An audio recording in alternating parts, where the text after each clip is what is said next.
Hello बच्चों, नमस्कार। मैं हूं दीपक, आप सभी का स्वागत करता हूं अपने इस यूट्यूब चैनल पे।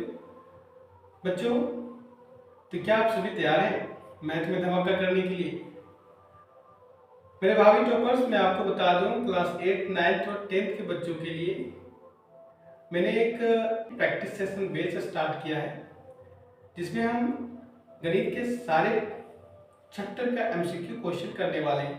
साथ ही साथ हम सीखेंगे कि हमारा एग्जाम में क्वेश्चन को अटेम्प्ट करने का सही अप्रोच क्या होगा, इसके बारे में। तो चलिए बिना किसी देरी के हम पढ़ना स्टार्ट करते हैं। और क्लास 9 के बच्चों को मैं कहना चाहूँगा कि आप अपने पेन और पेपर निकाल कर बैठे। यदि कोई ऐसा पॉइंट लगे कि इसे नोट डाउन करना चाहिए तो नोट डाउन कीजिएगा और मेरे साथ साथ प्रश्नों को बनाने का प्रयास कीजिएगा, ठीक है? तो चलिए, आज का हमारा जो पहला प्रश्न है, देखिएगा कि शून्य कैसी संख्या है। क्या आप बता सकते हैं शून्य के बारे में कि शून्य कैसी संख्या है? क्या ये प्राकृत संख्या है? प्राकृत संख्या के बारे में हमने आपको क्या बताया था? गिनती जहां से शुरू होती है वही तो प्राकृत संख्या है। तो यदि हम काउंटिंग स्टार्ट करते हैं बच्चों, गिनती स्टार्ट करते हैं, तो कहां से स्टार्ट करते हैं? तो आप कहेंगे 1 से। 1 2 3 4, इसी प्रकार से आगे। तो गिनती स्टार्ट ही 1 से हो रही है, तो बताइए क्या जीरो प्राकृत संख्या हो सकती है? तो आप कहेंगे नहीं, स्टार्ट तो 1 से हो रही, जीरो से थोड़ी ना हो रही। जीरो प्राकृत संख्या नहीं है। क्या ये प्रमेय संख्या है? तो हमने आपको प्रमेय संख्या के बारे में क्या बताया था? प्रमेय संख्या क्या होता है? तो हमने बताया था जिस भी संख्या को हम p बटा q के रूप में लिख सकते हैं वो प्रमेय संख्या है। फिर आप पूछेंगे p और q क्या है? तो p और q पूर्णांक है बच्चों। क्या है? पूर्णांक। साथ ही साथ हमने बताया था कि q का मान बराबर नहीं हो सकता है जीरो के, है ना? तो आप सभी जानते हैं कि पूर्णांक में हमने जीरो को भी पढ़ा था, है ना? तो जीरो को हम क्या, जीरो को 0/1 लिख सकते हैं कि नहीं? हमने ये भी बताया था जितने भी पूर्णांक होते हैं उसके हर में यानी बटे में 1 छुपा होता है। आप ऐसे समझ लीजिए, है ना? तो क्या हम 0/1 लिख सकते हैं कि नहीं? तो आप कहेंगे जी बिल्कुल लिख सकते हैं। तो ये p बटा q के रूप में हमें दिखने लगा, तो हम कह सकते हैं कि जीरो कैसी संख्या है?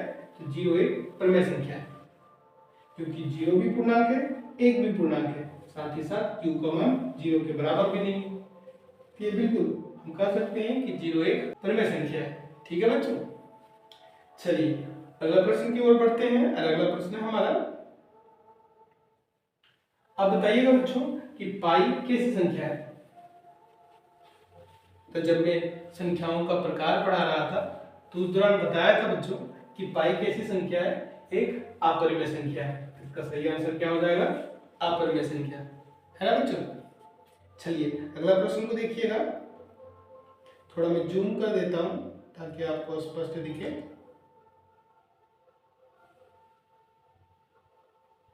ठीक है बच्चों, चलिए बताइएगा कौन प्रमेय संख्या है? बच्चों मेरी एक बात याद रखिएगा कि यदि हम प्रमेय संख्या के साथ अप्रमेय संख्या का जोड़ करते हैं, घटाव करते हैं, गुणा करते हैं या भाग देते हैं तो हमें अप्रमेय संख्या ही प्राप्त होता है।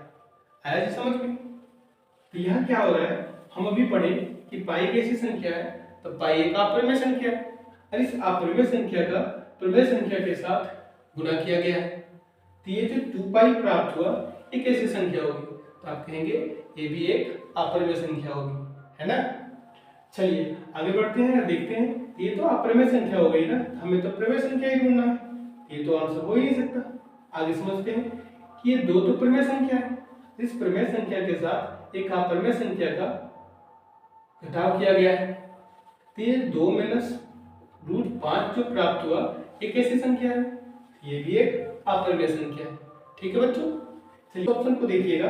इस ऑप्शन में कह रहा है 2√7 बटे 7√7। यहाँ अंश में भी 7 है, हर में भी √7 है, तो इससे क्या होगा? √7 से √7 कैंसिल आउट हो गया। बचा क्या? तो बचा 2/7। क्या ये p बट्टा q के रूप में है? क्या ये पूर्णांक है? आप कहेंगे हाँ बिल्कुल, दो पूर्णांक है, 7 पूर्णांक है, हाँ पूर्णांक है। साथ ही साथ q बराबर 0 भी नहीं है, यानी हर का मान 0 के बराबर नहीं है, तो हम कह सकते हैं 2 बट्टा 7 क्या है? एक परिमेय संख्या है। आया जी समझ में? चलिए आगे बढ़ते हैं। इसमें बताइएगा बच्चों, चौथा नंबर प्रश्न कि इसमें से कौन सा एक परिमेय संख्या है? बताइए। ठीक, तो 7 दिख रहा है बच्चों, कौन सा एक परिमेय संख्या है? हमारा 3 एक परिमेय संख्या है। क्यों? क्योंकि अभी अभी हमने आपको बताया था कोई भी पूर्णांक हो उसके बटे में यानी कि हर में क्या छुपा होता है? एक। क्या ये p बट्टा q के रूप में दिखने लगा? तो आप कहेंगे हाँ बिल्कुल, p बट्टा q के रूप में दिखने लगा। हम कहेंगे कि ये कैसी संख्या है? एक परिमेय संख्या है। तो 3 कैसी संख्या है बच्चों? एक परिमेय संख्या। इसका सही आंसर क्या हो जाएगा? 3। ठीक है। चलिए 5वां नंबर प्रश्न को बताइएगा, इसमें से कौन एक परिमेय संख्या है? क्या बता सकते हैं? तो बच्चों 5वां नंबर प्रश्न क्या कह रहा है बच्चों? ये कौन परिमेय संख्या है? बताइएगा, इसमें से कौन परिमेय संख्या है? √2, √3, √4 या √5? बच्चों एक बात ध्यान रखिएगा, जैसे हर खांसने वाला व्यक्ति केजरीवाल नहीं हो सकता, उसी प्रकार से बच्चों हर रूट लगा हुआ चीज अपरिमेय संख्या नहीं होती है। आइए समझते हैं कैसे। बच्चों √2 तो एक अपरिमेय संख्या है, √3 भी एक अपरिमेय संख्या है, √5 भी एक अपरिमेय संख्या है, लेकिन √4 एक अपरिमेय संख्या नहीं बल्कि परिमेय संख्या है। कैसे? थोड़ा समझते हैं। यदि हम √4 की बात करें तो √4 का वर्गमूल हम निकालते हैं बच्चों, तो √4 का वर्गमूल होता है 2, है ना, जो कि एक पूर्ण संख्या है। तो आपको याद रखना है, जो भी पूर्ण वर्ग संख्या होता है ना, वो एक परिमेय संख्या होता है। जैसे अगर हम बात करें √4 की, तो √4 एक पूर्ण वर्ग संख्या है, इसका वर्गमूल एक पूर्ण संख्या के रूप में आता है। अब चूंकि पूर्ण संख्या के रूप में आ रहा है, हम इसे p बट्टा q के रूप में तो लिख ही सकते हैं बच्चों, 2/1 लिख सकते हैं ना। तो ये कैसी संख्या हो गई? तो हम कह सकते हैं कि ये एक परिमेय संख्या है। ठीक है, तो आपको इस बात का विशेष ध्यान रखना है। ठीक, चलिए आगे बढ़ते हैं, अगला प्रश्न को करते हैं। 6ठा नंबर प्रश्न को कीजिएगा कि कौन एक परिमेय संख्या है? पहचानिए। चलिए बारी बारी से चेक करते हैं। क्या पाई एक परिमेय संख्या है? तो अभी अभी हमने आपको बताया था कि पाई कैसी संख्या है, तो पाई एक अपरिमेय संख्या है। ये तो होगा नहीं हमारा आंसर। चलिए इसमें देखते हैं। हम एक का वर्गमूल निकालने चले बच्चों, तो एक का वर्गमूल तो एक ही होता है, तो ये तो रूट से बाहर हो गया। लेकिन 2 का वर्गमूल ये तो दशमलव में आएगा, तो इसको अंदर ही छोड़ देते हैं। 2 क्या है? एक अपरिमेय संख्या, परफेक्ट स्क्वायर नंबर नहीं है ना बच्चों, पूर्ण वर्ग संख्या नहीं है, जिसकी वजह से इसको रूट में रखते हैं। ठीक है, √2 की बात करते हैं, तो ये भी अपरिमेय संख्या है, ये भी हमारा आंसर नहीं होगा, ये भी हमारा आंसर नहीं होगा। कौन सा हो जाएगा? हमारा लास्ट ऑप्शन जो बचा वही आंसर होगा। लेकिन यहाँ तो रूट दिख रहा है। आइए देखते हैं कैसे हटाएं इसको। √2, 2√2, इसमें क्या देख रहे हैं? अंश और हर में भी क्या है? √2 है, इसकी वजह से √2 से √2 कैंसिल आउट हो जाएगा। हमारा आंसर क्या आ गया बच्चों? 1/2। ये तो p बट्टा q के रूप में दिखने लगा, तो हम कह सकते हैं क्या है ये एक परिमेय संख्या है। ठीक है बच्चों, इसका सही आंसर कौन हो गया? चौथा नंबर ऑप्शन। चलिए अगला प्रश्न को देखिएगा, 7वां नंबर। इसमें पूछ रहा है कौन एक परिमेय संख्या है। चलिए देखते हैं। शून्य के बारे में बच्चों, ये तो सबसे पहला प्रश्न को जब बनाए थे वहां देखे थे शून्य कैसी संख्या है, तो शून्य एक परिमेय संख्या है। इसका सही आंसर क्या हो जाएगा? फर्स्ट नंबर ऑप्शन, यानी शून्य। चलिए अगला प्रश्न को देखते हैं। अगला प्रश्न कहता है 8वां नंबर प्रश्न, कौन एक परिमेय संख्या है? बताइएगा बच्चों, कौन एक परिमेय संख्या है? परिमेय संख्या के एक बार में डिफिनेशन फिर से लिखता हूं, इसे हम p बट्टा q के रूप में लिख सकते हैं, वो एक परिमेय संख्या है। हमने p और q के बारे में क्या बताया बच्चों कि p और q एक पूर्णांक है ना। साथ ही साथ ये भी देखा कि q का मान बराबर नहीं हो सकता है किसके? तो 0 के। देखा कि नहीं? चलिए चेक करते हैं इसका क्या। ये तो अंश में 4 है, हर में तो 0 हो गया। हमने क्या देखा कि हर का मान 0 के बराबर नहीं हो सकता, ये तो आप परिभाषित हो जाता है। इसकी वजह से ये एक परिमेय संख्या नहीं है। आइए दूसरा को देखते हैं, क्या 0/4 एक परिमेय संख्या है?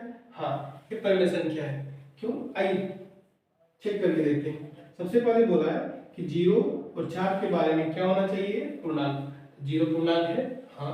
4 पूर्णांक है, हाँ। साथ ही साथ ये भी देखना है कि q का मान 0 के बराबर नहीं होना चाहिए। क्या q का मान 0 के बराबर है? आप कहेंगे नहीं, 0 के बराबर नहीं है, 0 से बड़ा है। इसका मतलब है ये एक परिमेय संख्या है। आया समझ में? चलिए अगला प्रश्न की ओर बढ़ते हैं। अगला प्रश्न बताइएगा 9वां नंबर प्रश्न कि इसमें से अमल में क्या बोला है? कौन एक परिमेय संख्या है? बताइएगा बच्चों। मैंने आपको अभी अभी बताया था कि यदि रूट में लगी संख्याएं होगी तो हमें एक बार जरूर चेक कर लेना है कि क्या वो परफेक्ट स्क्वायर नंबर है, क्या वो पूर्णवर्ग संख्या है। यदि वो पूर्णवर्ग संख्या है तो हम कहेंगे वो एक परिमेय संख्या है। आइए देखते हैं कैसे। रूट टाइस की बात करें बच्चों, क्या कोई दो संख्या को गुना करके टाइस प्राप्त किया जा सकता है? आप कहेंगे नहीं, तो टाइस एक पूर्णवर्ग संख्या नहीं है, यानी हम कह सकते हैं ये एक अपरिमेय संख्या है। ठीक है बच्चों। आइए रूट 225 हम सभी जानते हैं, क्लास 8 में बच्चों आपको स्क्वायर याद करवाया गया होगा। 1 का स्क्वायर 1, 2 का 4, 3 का 9, 4 का 16, 5 का 25, 6 का 36, है ना। तो इसी तरह से 15 का स्क्वायर क्या होता है बच्चों? आप सभी जानते हैं 15 का स्क्वायर 225 होता है। यदि हम पूछें कि 225 का वर्गमूल बताइए, 225 का वर्गमूल कितना हो जाएगा? 15 हो जाएगा। यानी 15 को 15 से गुना कर दिया जाए तो हमें क्या प्राप्त होगा? 225। यानी 225 का वर्गमूल क्या हो जाएगा? 15। अब मान लीजिए आपको आता नहीं है एग्जाम में, तो आप क्या कीजिएगा? आप तो फंस गए, फंसने नहीं दूंगा बच्चों, आप सही जगह पे आए हो। चलिए देखते हैं कैसे। सबसे पहले हम इसे निकालने का बच्चों दो तरीका हमारे पास, एक तो भाग विधि और दूसरा अभाज्य गुणनखंड विधि। आइए आसान तरीका सीखते हैं, अभाज्य गुणनखंड विधि। इसे देखिएगा 225 है ना, तो 225 को हम अभाज्य संख्या से भाग देंगे। अभाज्य संख्या क्या होता है? ये हमने संख्याओं के प्रकार वाला वीडियो में पढ़ाया है, तो आप जाके वहां चैनल में देख सकते हैं। ठीक है, चलिए फिलहाल अभी हम देखते हैं 225 का अभाज्य गुणनखंड। तो अभाज्य संख्या से इसे हम काटते जाएंगे। क्या ये किससे कटेगा? तो ये 2 से तो नहीं कटेगा बच्चों, किससे कटेगा? 3 से कट रहा है क्या? हाँ कट रहा है, हमने 3 से काटा। 3 सत्ती 21, बचा कितना? 1, 3 पचे 15। फिर 3 से कटा, 3 दूनी 6, बचा कितना? 1, 3 पचे 15। फिर ये 5 से जा रहा, 5 से काटा, 5 पचे 25। अब नहीं कट रहा, एक खुद अभाज्य संख्या, यानी कि 225। 225 को हम क्या लिख सकते हैं बच्चों? इस रूप में लिख सकते हैं 3 गुना 3 गुना 5 गुना 5। बच्चों इस बात का ध्यान रखिएगा, यदि हमें वर्गमूल निकालना है तो जोड़ा लगाना होगा, जिसका जोड़ा लग जाएगा रूट से बाहर। ये देखिएगा 3 का जोड़ा लग गया, 3 रूट से बाहर। इस 5 का जोड़ा लग गया, 1 5 बाहर। अब गुना कीजिए, 3 पचे कितना हो गया? 15। आया ना? 225 का वर्गमूल कितना हो जाएगा? 15। ठीक है, अब क्या हम 15 को 15/1 के रूप में लिख सकते हैं कि नहीं? आप बोलेंगे बिल्कुल लिख सकते हैं। तो ये 15/1 के रूप में लिख दिए और ये p/q के रूप में दिखने लगा, तो हम कह सकते हैं कि ये कैसी संख्या है? एक परिमेय संख्या है। चलिए इसके बाकी के ऑप्शन को भी देखते हैं। रूट 2 के बारे में क्या कहना है आपका बच्चों? तो रूट 2 एक अपरिमेय संख्या है। चौथा ऑप्शन को देखिएगा, इसके बारे में आपका क्या कहना है? तो बच्चों आप लोग बताइए, क्या आपने इसे पढ़ा है? इसे क्या कहेंगे? इसका दशमलव प्रसार कैसा है? अशांत आवृत्ति का है, अनवसानी अनावृत्ति का है? तो आपको मैंने बताया था जो अनवसानी अनावृत्ति का होता है वो किस प्रकार की संख्या होती है? एक अपरिमेय संख्या होती है। ठीक है बच्चों, चलिए आगे बढ़ते हैं और अगला प्रश्न को करते हैं।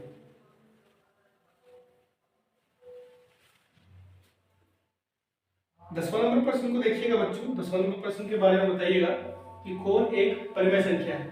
रूट 2, रूट 11, 3/√2 या फिर 1/2। ये तो सामने स्पष्ट दिख रहा है, वर्ग 1/2, यानी चौथा ऑप्शन हमारा सही आंसर हो जाएगा। ठीक है बच्चों, आइए 11 नंबर प्रश्न को देखते हैं। बताइएगा कौन एक परिमेय संख्या है? √5, √4, √3, √2।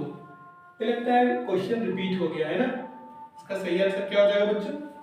दूसरा नंबर √4, क्योंकि हम 4 का वर्गमूल जानते हैं कितना होता है। 4 का वर्गमूल सिखाया ना बच्चों भी। 4 का वर्गमूल कितना होता है? 2। और 2 को हम 2/1 यानी कि p/q के रूप में लिख सकते हैं। अर्थात हम कह सकते हैं कि ये हमारा एक परिमेय संख्या है।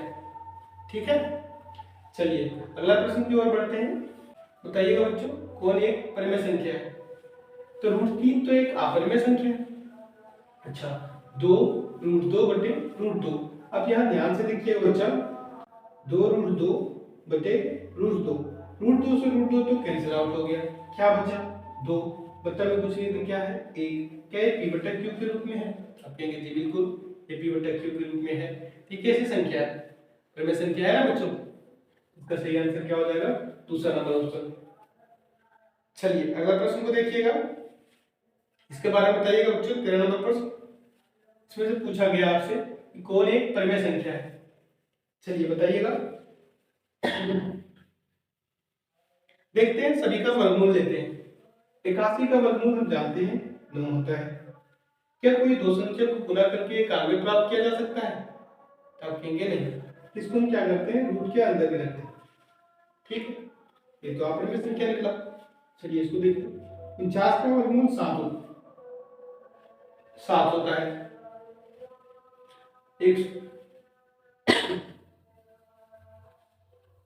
49 का वर्गमूल 7 होता है। और 101 का, क्या कोई दो संख्या को गुणा करके 101 प्राप्त किया जा सकता है? तो आप कहेंगे जी नहीं,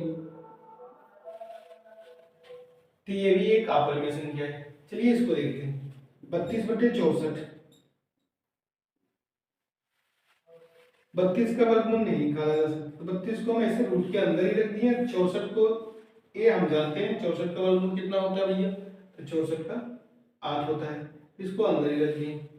ये भी कैसी संख्या होगी? अपरिमेय। चलिए इसको देखते हैं। ये तो कुछ निकल ही नहीं रहा। तो आपको लग रहा होगा कि ऑप्शन सारा गलत दे दिया है। नहीं बच्चों, ऑप्शन सही है। बस एग्जामिनर आपके साथ इस प्रकार से खेल सकता है, तो आपको बिल्कुल भी नहीं घबराना है। आइए देखते हैं इस प्रकार के प्रश्न को कैसे करते हैं। बच्चों आपको देखना है क्या इसमें कोई कट रहा है क्या? क्या इसका स्मॉलेस्ट रूप में लिख सकते हैं कि नहीं? चलो लिख के देखते हैं क्या आता है। क्या कोई ऐसा संख्या है जो दोनों को काटता हो? तो आप कहेंगे नहीं, इसको अंदर ही छोड़ दो। 81/91। इसमें चेक करते हैं क्या कोई पारा जो दोनों को काटता हो? आप कहेंगे नहीं, छोड़ हटाओ। ये भी, इसको भी ऐसे के ऐसे छोड़ दो। आगे चेक करते हैं क्या इसमें कोई पारा जो कट रहा है? हाँ कट रहा है भैया। 32 दूनी 64, 1/2 आ गया। यहाँ भी वर्गमूल निकाले जाएंगे तो 1 का वर्गमूल निकल जाएगा, लेकिन 2 का नहीं निकल पाएगा। तो 2 को अंदर छोड़ दी। ठीक है, क्योंकि परफेक्ट स्क्वायर नंबर नहीं। मैं ये नहीं कह रहा कि √2 का वर्गमूल नहीं निकलेगा, निकलेगा बच्चों, लेकिन क्योंकि एक अपरिमेय संख्या है, इसका अगर वर्गमूल हम निकालने भी चलेंगे, ठीक है, यदि निकालते भी हैं तो दशमलव के बाद आते ही चला जाएगा। मतलब इसका जो दशमलव प्रसार आएगा अशांत आवृत्ति का आएगा, अनुवसानी अनावृत्ति। ठीक है, तो ये कैसी संख्या है? एक अपरिमेय संख्या है। चलिए इसमें चेक करते हैं, इसको काट के देखते हैं। 98/128 क्या कट रहा है? कौन सा टेबल से कटेगा बच्चों? चलिए काटते हैं। 2 से कट रहा है। 2 से काटे कितना बार में कटेगा? तो 2 चौक 8, बचा कितना? 1, 2 9 18। इसको काटते हैं। 2 छक्के 12, 2 चौके 8, क्या है? 49/64। अब इसका वर्गमूल निकाला जा सकता है। 49 का वर्गमूल 7 और 64 का वर्गमूल 8 आया ना, 7/8। एक कैसी संख्या है? एक परिमेय संख्या है। इस प्रकार से आपको एग्जामिनर उलझा सकता है, लेकिन आपको उलझना बिल्कुल भी नहीं है। ठीक है, आपको देखना है, यदि सीधा सीधा निकले तो ठीक है, नहीं तो उंगली को टेढ़ा भी कीजिएगा। ठीक है, चलिए बच्चों आगे बढ़ते हैं, अगला प्रश्न को करते हैं।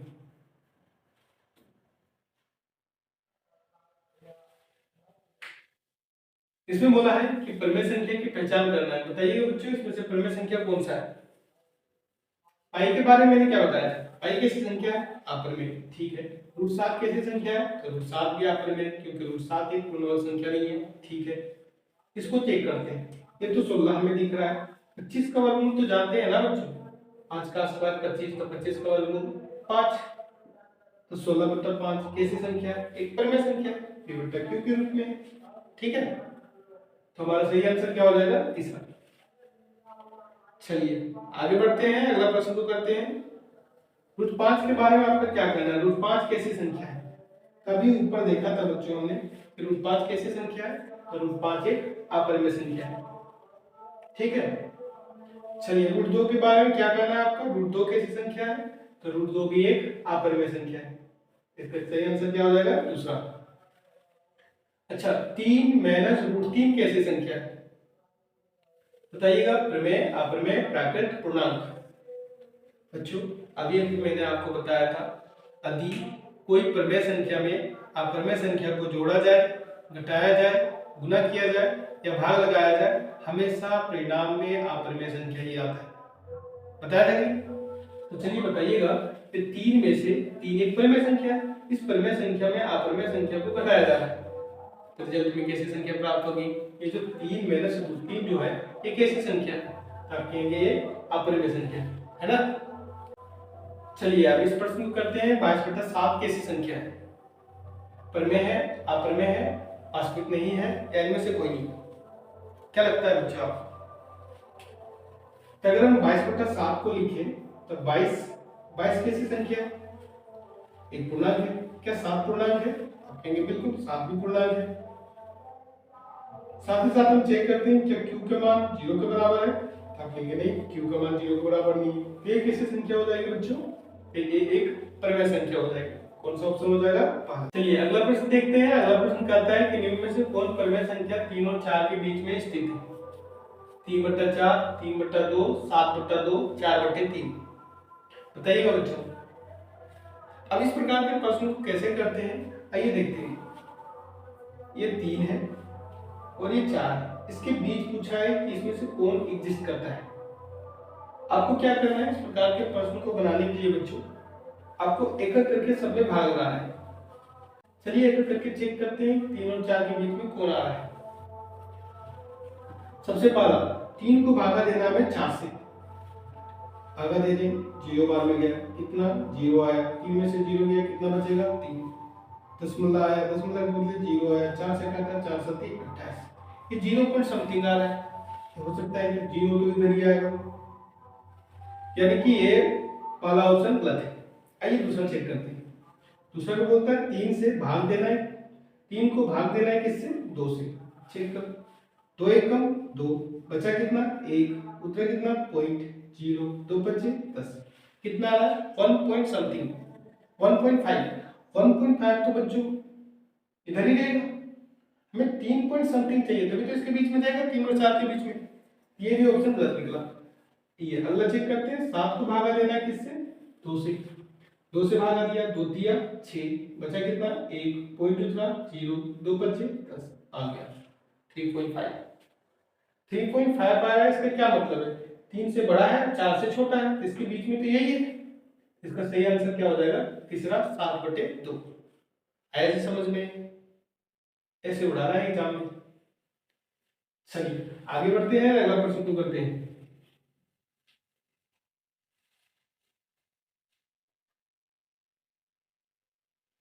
चलिए बताइएगा अगला प्रश्न को, निम्न में से कौन 1 और 2 के बीच की परिमेय संख्या है।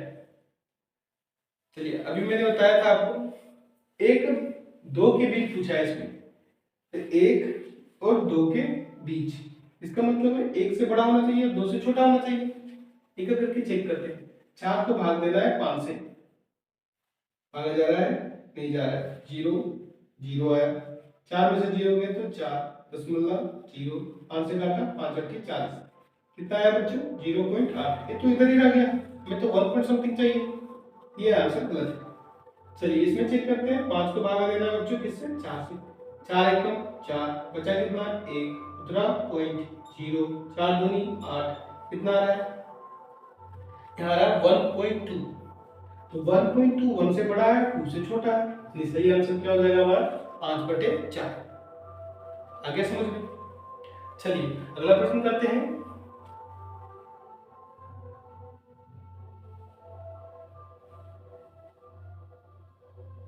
अगला प्रश्न कहता है निम्न में से कौन 3/5 और 4/5 के बीच की परिमेय संख्या है? निकालते हैं। हमारा पहला भिन्न है 3/5 और दूसरा भिन्न है 4/5। इसके बीच में बोला गया है। ऐसा करते हैं बच्चों, सबसे पहले इसको हम दशमलव में बदल लेते हैं ताकि चीजें आसान हो जाए। कर सकते हैं ना? हाँ, दशमलव में कैसे प्राप्त करेंगे? भाग देकर 3 को भागा देंगे 5 से, 4 को भागा देंगे 5 से, जो प्राप्त होता है वहां लिख लेते हैं। चलिए देखते हैं। 3 को हमें भागा देना है किससे? तो 3 को हमने लिखा, इसको भागा दिला देते हैं 5 से। 5 से काटा, 5 एक कम ज्यादा हो जाएगा भैया, तो 0 बार में गया 0, 3 से 0 घटाया 3 बचा, दशमलव आया 0, 5 छके 30, कट गया ना? कितना आया? 0.6। चलिए लिख लेते हैं 0.6। क्या 4 को भी भागा 5 से देखकर दशमलव में नहीं बदला जा सकता है? आप कहेंगे जी बिल्कुल लिख सकते हैं दशमलव के रूप में। 4 को भागा दिए किससे? 5 से। 0 बार में 0, 4 उतरा, पॉइंट के बदले 0, 5 अट्ठी 40, कट गया ना? कितना आया हमारा? 0.8। बच्चों मैं इसलिए लिख के दिखा रहा हूं ताकि कुछ बच्चे ऐसे हैं जिन्हें हो सकती है समस्या हो इसमें भागा देने में, इसके वजह से लिख के बता रहा हूं। मैं तो इसे डायरेक्ट कर सकता हूं, लेकिन ये तो मैं कर सकता हूं ना, आपको भी तो करना है। ठीक है, तो आइए देखते हैं आप। चलिए अब आगे समझते हैं। एक एक करके सारे ऑप्शन को देखते हैं कि कौन इसके बीच में एग्जिस्ट करता है। सबसे पहले 1/2, 1 को भागा देना है किससे? 2 से। भागा दे रहा हूं, देखिएगा 2 से भागा दिया तो कितना बार में? 0 बार में आया कितना? 0, बचा कितना? 1, पॉइंट उतरा 0, 2 से काटा 2 पंजे 10, तो 0.5 आया। हमें चाहिए था 0.6, तो ये तो इधर ही रहेगा, उधर तो गया नहीं। चलिए इसको हटाते हैं, दूसरा ऑप्शन को चेक करते हैं। 10 को भागा देना है 2 से, 2 पंजे 10, कट गया। ये तो 5 आ गया, ये तो बहुत आगे चल गया, कि ये भी ऑप्शन हमारा नहीं होगा। चलिए इसको देखते हैं। 2 को भागा देना है 10 से, 2 से काटा 0 बार में, सॉरी 10 से भागा दिया 0 बार में, आया कितना? 0, घटाया तो क्या बचा? 0, पॉइंट उतरेगा 0, 10 से काटा 10 दूनी 20, कट गया। कितना आया? 0.2। 0.6 ये तो इधर ही रह गया, यानी ये भी ऑप्शन हमारा गलत है। लास्ट ऑप्शन चेक करता हूं, देखते हैं शायद ये आंसर हो जाए। 7 को भागा देना है किससे? 10 से, 0 बार में 0 आया, 7 में से 0 घटाएंगे कितना आएगा बच्चों? 7। हम दशमलव उठाए, दशमलव के बदले क्या आया? 0, 10 से काटा 10 7 7, कितना आया? 0.7। 0.6 से बड़ा है 0.7, फिर 0.8, यानी बीच में कौन एग्जिस्ट कर रहा है? 7/10। आया जी समझ में? ठीक, आगे बढ़ते हैं, अगला प्रश्न को करते हैं। बच्चों मैं यहाँ एक बात आपको समझा रहा हूँ, अब ध्यान रखिएगा। किसी भी संख्या को 10 से अगर भाग लगाना हो, 100 से भाग लगाना हो, तो कैसे हम इजी वे में भागा दे देते हैं। आइए समझते हैं। जैसे यहाँ भाग लगाना है, 2 को भागा देना है 10 से, तो आपने कभी टुकड़े खाया है? टुकड़े में ऐसे लिखा होता है RS 500। ये कितना रुपये दे के आते हैं दुकानदार? 500 या 5 रुपया? आप बोलेंगे 5 रुपया। इसका क्या मतलब है? दशमलव के बाद 0 का कोई वैल्यू नहीं होता है। अरे मैं यदि पूछूं, अगर दशमलव कोई संख्या ऐसा लिखते हैं जिसमें दशमलव नहीं लगा हो, दशमलव किधर होगा? लेफ्ट की ओर कि राइट की ओर? जैसे इस 2 के बारे में पूछ रहा है, 2 ऐसे लिख दिए, 2 का दशमलव इधर है या उधर है, तो आपको बताना है राइट साइड की ओर होता है, जैसे 5 रुपये में लिखा है ना। हाँ, तो दशमलव को शिफ्ट करना है, जितना 0 रहेगा उतना अंक शिफ्ट कर देना है। कितना 0? 1 0, तो 1 अंक शिफ्ट कर दो दशमलव को। यहाँ है दशमलव 1 अंक, ये एक अंक हो गया, दशमलव यहाँ आ जाएगा, तो हमारा आंसर क्या हो जाएगा 0.2। आगे कुछ नहीं है, हम 0 बिठा सकते हैं, दशमलव के इधर 0 बिठा या उधर बिठाओ, कोई फर्क नहीं पड़ता। हमारा आंसर आ गया 0.2। चलिए भागा देके दिखाते हैं, क्या वास्तव में इतना आता है? 2 को भागा दिए 10, भागा नहीं लग रहा है 0, बचा कितना 2, पॉइंट था 0, 10 से काटा 10 दूनी 20, कितना आ गया 0.2। आया जी समझ में? अब बताइएगा 7 को भागा 10 से देना कितना आएगा? इसमें इधर आ जाएगा 0.7। आ गया समझ में जो समझाना चाह रहा हूं? इससे क्या होगा बच्चों, मैं एक और तरीका बता देता हूं आपको इसे बनाने का, जिसमें आपको ज्यादा भाग वगैरह करने की आवश्यकता नहीं होगी। कैसे, थोड़ा समझते हैं। पहला में बोलता है 3/5 और यहाँ है 4/5। हम बच्चों ऐसा करते हैं, इस भिन्न का एक समतुल्य भिन्न प्राप्त कर लेते हैं, इसका हर 10 हो। चलिए मैं सबसे पहले समतुल्य भिन्न को समझा लेता हूँ। समतुल्य भिन्न क्या होता है? यदि कोई भिन्न में अंश तथा हर में सेम संख्या से गुना या भाग कर दिया जाए तो जो भिन्न प्राप्त होगा वो समतुल्य भिन्न प्राप्त होगा। ठीक है, आइए देखते हैं कैसे। ये 5 है, 5 को हमें क्या बनाना है 10, तो 10 को कितना से गुना कर दिया जाए 10 बन जाएगा, अब कहेंगे 2 से। तो 2 से अगर हर में गुना किए हैं तो अंश को भी 2 से गुना कर दो। ऐसा इसलिए करते हैं कि 2 से 2 कट जाए, 3/5 हमारा सुरक्षित रह जाए। ठीक है, तो हमने कोई गलत नहीं किया है, 2 से 2 कट जाएगा तो वापस 3/5 ही बचेगा। अब गुना करके देखते हैं कौन सा भी मिलता है। 3 दूनी 6 बट्टा में 5 दूनी 10, कितना आया 6/10। ठीक है, 6/10 3/5 का एक समतुल्य भिन्न है। उसी तरह से अगर मैं कहूँ 4/5 का क्या समतुल्य भिन्न प्राप्त कर सकते हैं? इसका हर 10 हो। हाँ बिल्कुल, 5 को भागा देंगे, 5 को गुना करेंगे 2 से, और 4 को भी गुना कर देंगे 2 से, तो 4 दूनी कितना आ जाएगा 8, 5 दूनी कितना हो जाएगा 10। अब भागा देने की आवश्यकता ही नहीं, 6 को भागा देना 10 से, तो बताइए कितना आएगा आंसर? क्या भागा देना पड़ेगा? मैंने आपको सिखाया था, एक 0 एक अंक के बाद दशमलव, तो कितना आएगा 0.6। याद कीजिए उसमें भी 0.6 आया था कि नहीं? चलिए इसको भागा दीजिएगा, 8 को 10 से भागा देना कितना आएगा 0.8। है दिक्कत? यानी कि अब हमें प्राप्त करना है 0.6 और 0.8 के बीच का। एक करके भागा देते हैं, 1/2 हम क्या करते हैं, भागा नहीं देंगे, हम इसको 10 बना लेते हैं। 2 को बताइए 10 बनाना है, कितना से गुना करें? अब बोलेंगे 5 से, 5 से हर में किए हैं तो 5 से अंश में भी कर देते हैं। 5 से कम 5, 5 दूनी 10, कितना आ गया? अब 5 को भागा देना 10 से, कितना आएगा 0.5। बताइए है समस्या? फिर 0.5 है तो इधर ही रह जाएगा। आगे देखते हैं, 10 को भागा देते हैं 2 से, तो 2 बचे 10, ये तो 5 आ जाएगा। 10 को भागा देना है 2 से, तो कट जा रहा है ना, 2 बचे 10, हमारा आंसर कितना आया 5। 5 तो उधर चला जाएगा, ये भी नहीं होगा। तीसरा चेक करते हैं, तीसरा में है 2/10। भागा देने का तरीका बताया क्या? कैसे? एक शिफ्ट कर देंगे, कितना आएगा 0.2। क्या ये एग्जिस्ट करेगा इसके बीच में? आप कहेंगे नहीं, ये भी नहीं। अगला चेक करते हैं, 7/10 भागा दो, कितना आएगा? 7 को भागा देना है 10 से, यानी 0.7 आ गया ना। इसके बीच में एग्जिस्ट कर रहा है कौन? 7/10। हमारा सही आंसर हो जाएगा 7/10। कैसा लगा ये ट्रिक? उम्मीद करते हैं आपको पसंद आया है।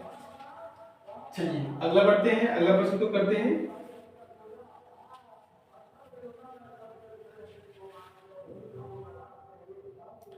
इस प्रश्न को बताइएगा बच्चों कि निम्न में से कौन एक परिमेय संख्या 2 और 3 के बीच में स्थित है? 2 और 3 के बीच में बता सकते हैं? 2 और 3 के बीच। बारी बारी से चेक करते हैं। अब मैं प्रत्येक को 10 बनाने की कोशिश करता हूँ। चलिए 1/2 है, इसको 10 बनाना है, 5 से गुना कर दिए, इसको भी 5 से गुना कर दिए। दैनिक समतुल्य भिन्न प्राप्त करने के लिए अंश तथा हर दोनों में गुना करना पड़ता है सेम संख्या से। अगर भागा दे रहे तो सेम संख्या से ऊपर, सेम संख्या से नीचे भागा देना होगा। मतलब हर और अंश दोनों में सेम संख्या से ही करना पड़ेगा। कर दें, कितना आया 5/10। अब इसको भागा देना आसान हो गया, 5 को 10 से भागा देंगे तो 0.5। क्या 0.5 है दूसरे बड़ा है? तो कहेंगे नहीं, ये तो हमारा गलत हो गया। चलिए दूसरा चेक करते हैं। दूसरा बोलता है 2 बटे 5। बताओ इसे 10 बनाना है आपको, कितना से गुना करें? आप कहेंगे 2 से। अंश में भी कितना से गुना कर दें? 2 से। 2 दूनी कितना आ गया? 4। 5 दूनी कितना आ गया? 10। 4 को 10 से भागा देंगे कितना आएगा? 0.4। क्या इसके बीच में एग्जिस्ट करता है? आप कहेंगे नहीं, 0 पॉइंट समथिंग आ रहा है, इधर ही देगा ना, 2 पॉइंट समथिंग आना चाहिए। ये भी आंसर गलत है। चलिए आगे बढ़ते हैं। अगला ऑप्शन देखते हैं। 5 को भागा देना है 2 से, इसको 10 बनाते हैं। तो 2 को गुना करेंगे किससे? 5 से। इसको भी कितना से करना पड़ेगा? 5 से। 5 बचे कितना आ जाएगा? 25। नीचे कितना आ जाएगा? 10। 25 को 10 से भागा दीजिए, 2.5। हाँ 2.5, यानी कि 2 से बड़ा है और 3 से छोटा है, यानी इसके बीच में एग्जिस्ट करना है। हमारा सही आंसर क्या होगा? 5/2। बताइए, है समस्या? आगे बढ़े। 22 नंबर प्रश्न को कीजिएगा बच्चों।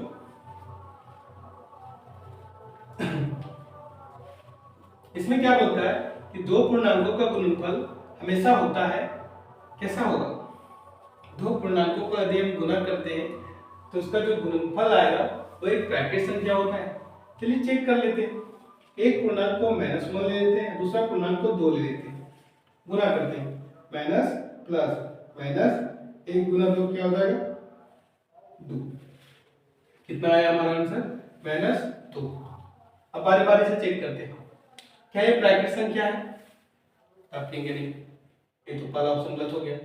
क्या ये पूर्ण संख्या है? आप कहेंगे नहीं, पूर्ण संख्या 0 से स्टार्ट होती है, ये भी नहीं होगा, गलत हो गया। क्या ये पूर्णांक है? हाँ ये पूर्णांक है। क्या ये विषम संख्या है? आप कहेंगे नहीं, ये विषम संख्या नहीं है, सम है। तो हमारा क्या हो जाएगा इसका सही आंसर? एक पूर्णांक है। तो इसका हमेशा याद रखिएगा, दो पूर्णांक का गुणनफल हमेशा एक पूर्णांक संख्या देती है। ठीक है, चलिए आगे बढ़ते हैं। अगला प्रश्न करते हैं कि दो परिमेय संख्याओं का गुणनफल हमेशा होता है। अब परिमेय संख्या की बात कर रहे हैं कि दो परिमेय संख्या को यदि गुना कर दिया जाए तो कौन सी संख्या प्राप्त होगी? अपरिमेय, परिमेय, पूर्णांक या भाज्य?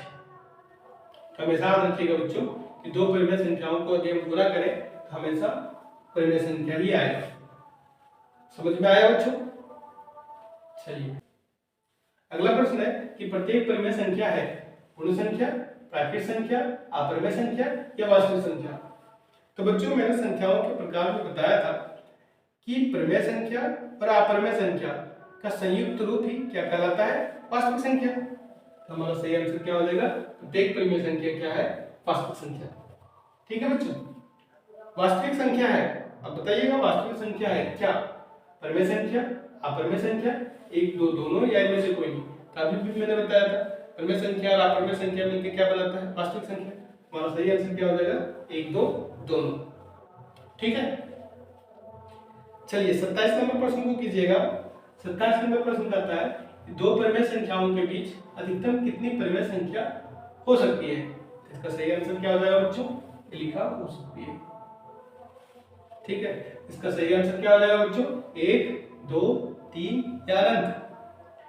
तो दो परिमेय संख्या के बीच में अधिकतम हम कितनी परिमेय संख्या निकाल सकते हैं? तो अनंत। ठीक है बच्चों, चलिए आगे बढ़ते हैं। अगला प्रश्न को देखते हैं। इस प्रश्न को देखिएगा बच्चों, एक परिमेय एवं एक अपरिमेय संख्या का योग कैसी संख्या होती है? एक परिमेय और अपरिमेय, मैंने बताया था यदि परिमेय संख्या का अपरिमेय संख्या के साथ जोड़ किया जाए, घटाव किया जाए, गुना किया जाए या भाग दिया जाए, परिणाम अपरिमेय संख्या ही आता है। ठीक है बच्चों, यहाँ पूछा एक परिमेय संख्या एक अपरिमेय संख्या का योग कैसी संख्या होती है? क्या बताइएगा? अपरिमेय संख्या। इस प्रश्न को देखिएगा, 29 नंबर प्रश्न बच्चों। इसमें कह रहा है एक परिमेय एक अपरिमेय संख्या का गुणनफल कैसी संख्या होती है? अभी भी बताया था कैसी संख्या आएगी? अपरिमेय। प्रत्येक प्राकृत संख्या, अगला प्रश्न को देखिएगा बच्चों, 30 नंबर प्रश्न कि प्रत्येक प्राकृत संख्या एक पूर्ण संख्या होती है। तो चलिए समझते हैं। प्राकृत संख्या कहां से स्टार्ट होती है? 1 से। 1 2 3 4 डॉट डॉट डॉट इस प्रकार से होती है, अनंत तक जाती है। अपूर्ण संख्या 0 1 2 3 4 5 डॉट डॉट डॉट इस प्रकार से होती है। चलिए प्रश्न क्या कहता है कि प्रत्येक प्राकृत संख्या एक पूर्ण संख्या होती है। प्रत्येक प्राकृत संख्या एक पूर्ण संख्या होती है। देखिए प्राकृत संख्या क्या पूर्ण संख्या में समाहित हो गई थी। एक बात बिल्कुल सत्य है। हमारा कौन सा आंसर हो जाएगा? भारत सत्य। चलिए 31 नंबर प्रश्न को देखिएगा। 31 नंबर प्रश्न क्या कहता है बच्चों कि प्रत्येक परिमेय संख्या एक पूर्ण संख्या होती है। प्रत्येक परिमेय संख्या एक पूर्ण संख्या होती है या नहीं? प्रत्येक परिमेय संख्या एक पूर्ण संख्या नहीं होती है। हमारा सही आंसर क्या हो जाएगा बच्चों? असत्य। आइए आगे बढ़ते हैं। प्रत्येक पूर्णांक एक परिमेय संख्या है। तो हाँ बिल्कुल प्रत्येक पूर्णांक एक परिमेय संख्या है। हमारा सही आंसर क्या हो जाएगा बच्चों? सत्य।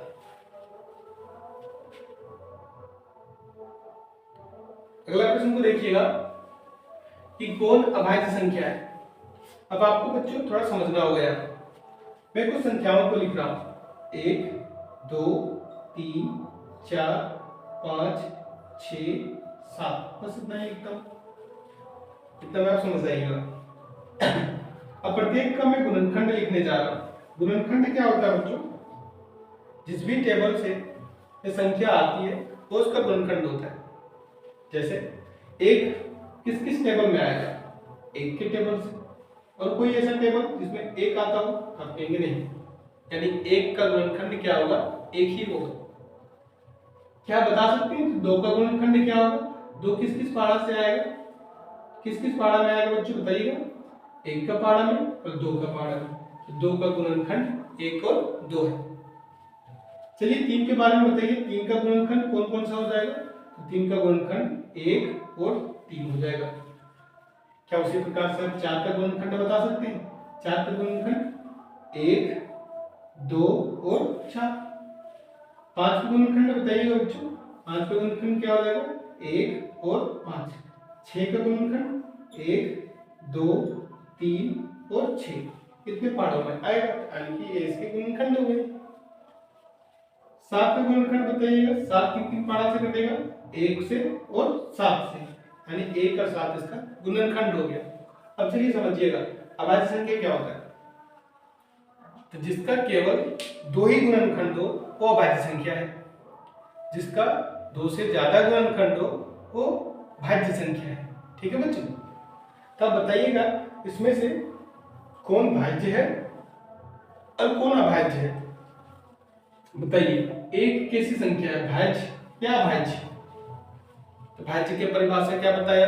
जिसके दो से ज्यादा गुणनखंड हो। क्या इसके गुणनखंड दो से ज्यादा है? तो आप कहेंगे नहीं, ये तो भाज्य नहीं होगा। क्या इसका गुणनखंड केवल दो है? तो आप कहेंगे नहीं, ये तो अभाज्य भी नहीं है। ये ना तो भाज्य है ना ही अभाज्य। ठीक है बच्चों? चलिए आगे बढ़ते हैं। आगे कह रहा है दो के बारे में पूछा गया है। दो कैसी संख्या है? भाज्य या अभाज्य? अब क्या कहना है बच्चों? दो कैसी संख्या है? भाज्य है या अभाज्य? तो दो एक अभाज्य संख्या है। क्यों? क्योंकि इसके केवल और केवल दो ही गुणनखंड है। तीन कैसी संख्या है बच्चों? तो तीन भी एक अभाज्य है। क्यों? क्योंकि इसके भी केवल दो ही गुणनखंड है। चार कैसी संख्या है बच्चों? तो चार एक भाज्य संख्या है क्योंकि इसके दो से ज्यादा गुणनखंड है। पांच कैसी संख्या है बच्चों? पांच एक अभाज्य संख्या है क्योंकि इसके केवल दो ही गुणनखंड है। छह भाज्य, सात अभाज्य।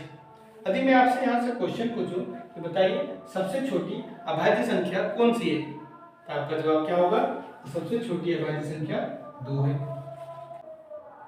अब बताइएगा कि सबसे छोटी भाज्य संख्या कौन सी है? तो सबसे छोटी भाज्य संख्या कौन सी हो जाएगी बच्चों? चार, है ना? आइए अब प्रश्न को करते हैं।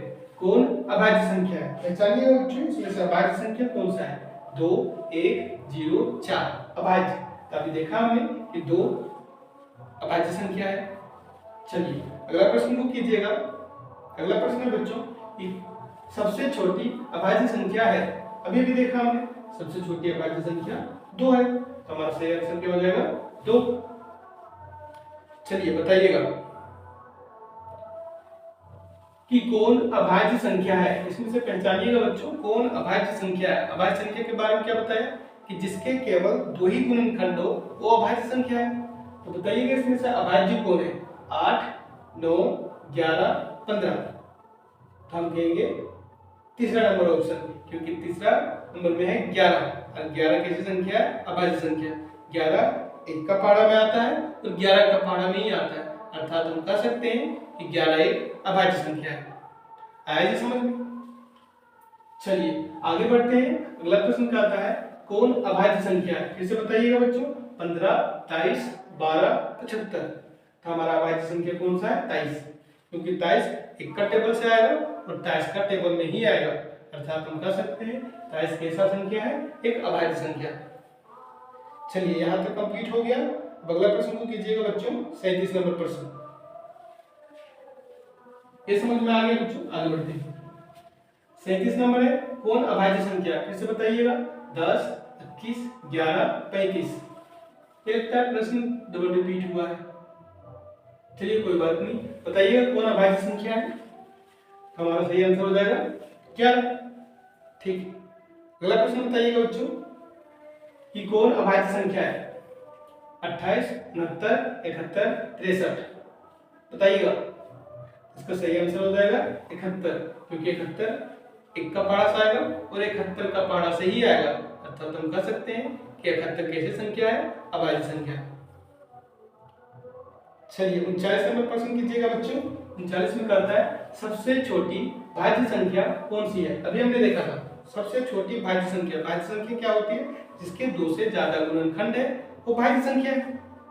तो इसमें बताइएगा सबसे छोटी भाज्य संख्या कौन सी होगी। 2, 4, 6, 8।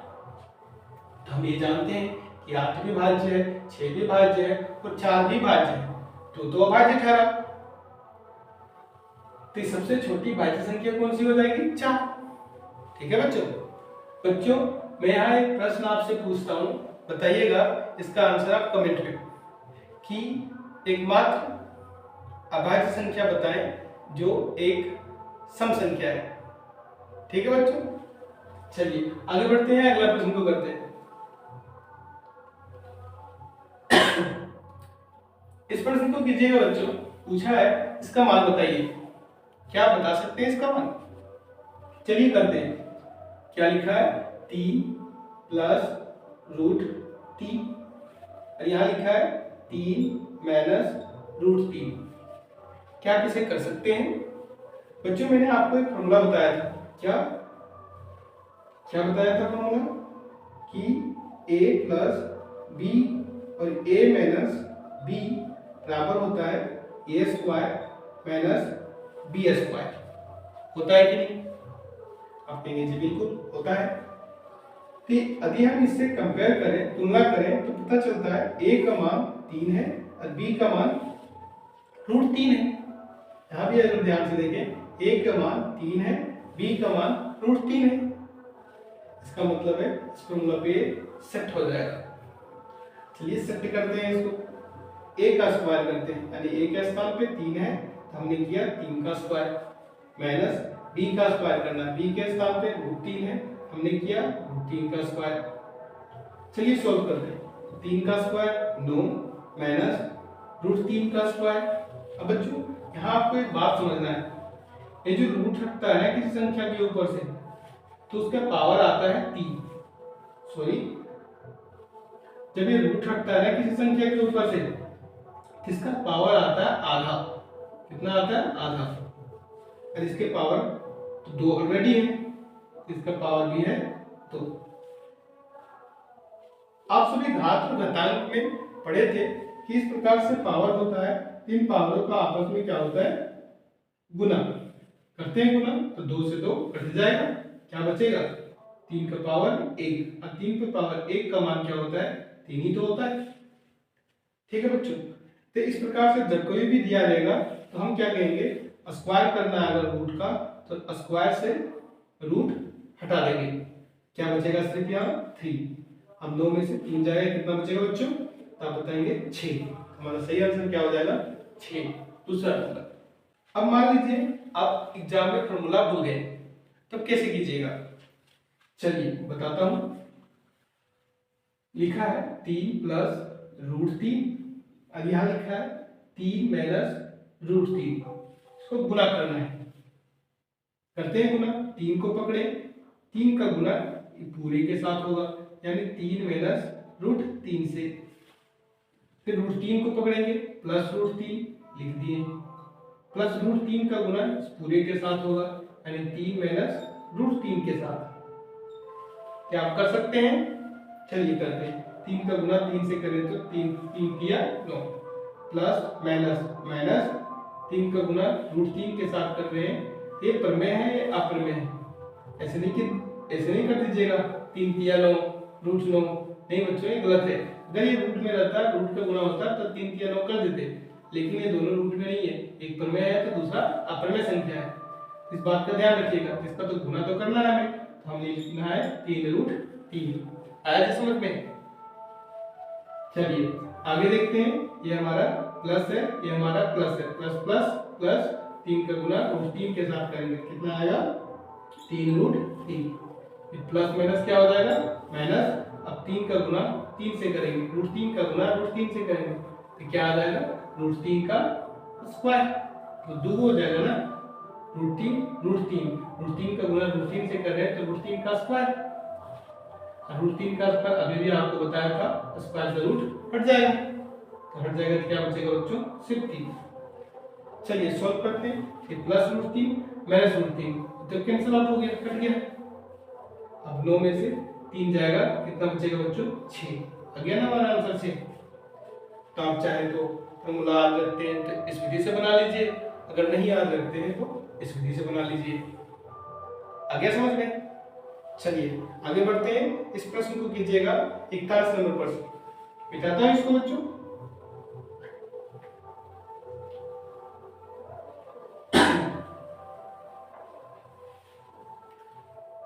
इस प्रश्न में क्या कर रहा है बच्चों कि इसका गुणा करना है, पूछता है बराबर है किसके। चलिए करते हैं। ये 6 है, √5 का गुना हमें करना है 2 √5 के साथ। हम तो ये जो प्रमेय संख्या दे रखा है इसका तो गुना कर सकते हैं ना, यानी 6 और 2 को गुना तो पूरा पूरा हम कर सकते हैं। 6 दूनी कितना आ गया? आप कहेंगे 12। अब इस √5 का गुना इस √5 के साथ करना है, तो √5 गुने √5 क्या हो जाएगा? √5 का स्क्वायर, है ना बच्चों? अब अभी बताया था स्क्वायर से रूट को कैसे हैंडल करते हैं, हट जाता है, तो हट जाएगा तो क्या बचेगा? 5। अब 12 बचे कितना आ जाएगा? 60। हमारा सही आंसर क्या हो जाएगा बच्चों? 60। ठीक है। एक प्रश्न देता हूं, आप इसको कमेंट में करके बताइएगा, ठीक है? 3 √3 गुना 4 √3, बताइएगा इसका आंसर क्या होगा। ठीक है बच्चों, चलिए आगे बढ़ते हैं। ये हमारा प्रश्न है, कमेंट में बताइएगा। इस प्रश्न को देखिएगा बच्चों, इसमें भी पूछा है क्या आप इसे कर सकते हैं। इसमें कह रहा है इसमें भागा देना है, इसको किससे भागा देना है? तो 6 √5 को भागा मतलब क्या? बट्टा। कितना से भागा देना है? 3 √5 से भागा देना। तो आपको आता होगा बच्चों, हमने 5 √5 से √5 को काट दिया, 3 से काटा 6 को, 3 दूना 6, आया कितना? 2। कौन सा आंसर हो जाएगा? दूसरा नंबर। अगला प्रश्न को कीजिएगा बच्चों, 43 नंबर प्रश्न। चलिए अगला प्रश्न को करते हैं। प्रश्न क्या है बच्चों? 8 √15 को हमें भाग लगाना है किससे? 2 √5 से। हम ऐसा करते हैं बच्चों, इस 15 को फैक्टराइज करके लिख लेते हैं। क्या आता है चलिए देखते हैं। 15 है, 15 को फैक्टराइज कर रहे हैं, 3 से कट रहा है, 3 बचे 15, यानी क्या हम इसे 15 को √15 को ऐसे लिख सकते हैं बच्चों? √3 गुने √5, 5 3 15 हो जाएगा ना।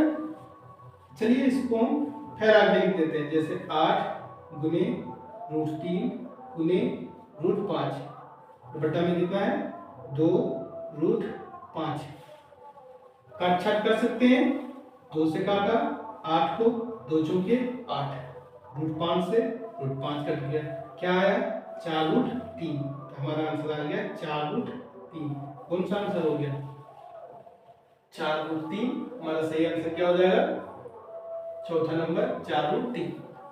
अब एग्जाम में क्या कीजिएगा, जल्दी बनाने के लिए अब डायरेक्ट काट दीजिएगा। 2 से काटा, 2 चौके 8, 4 5 रूट 5 से काटा, 15 को 5 दिया 15 रूट 3, तो 4 रूट 3 आया जी समझ में? ऐसे कर लीजिएगा, ठीक है। चलिए आगे बढ़ते हैं, अगला प्रश्न को करते हैं।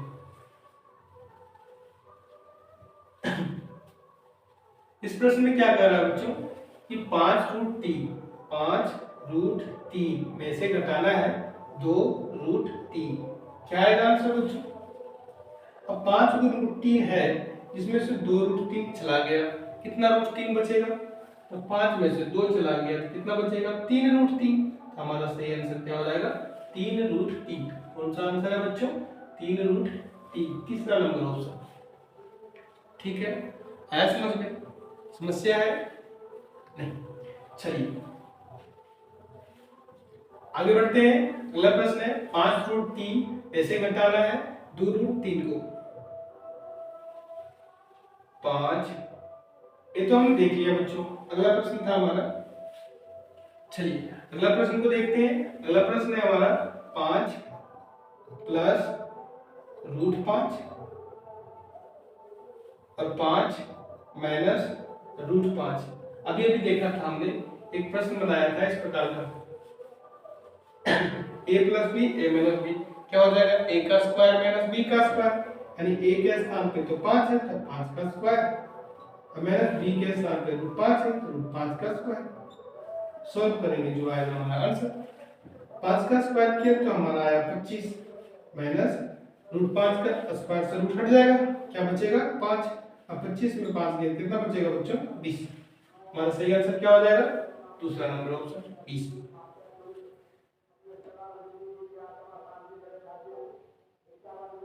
चलिए अगला प्रश्न को करते हैं। अगला प्रश्न क्या कहता है बच्चों? अगला प्रश्न है हमारा, ये हमने देख लिया। अब ये प्रश्न कहता है कि रूट 5 प्लस रूट 2, यहाँ भी है रूट 5 माइनस रूट 2। क्या आप इसे कर सकते हैं? यहाँ भी उसी प्रकार से है a plus B A minus B, A square minus B square. यहाँ भी करना है, a के स्थान पे a है, b के स्थान पे a है, बताइएगा। यानी रूट 5 का स्क्वायर माइनस b के स्थान पे रूट 2 का स्क्वायर।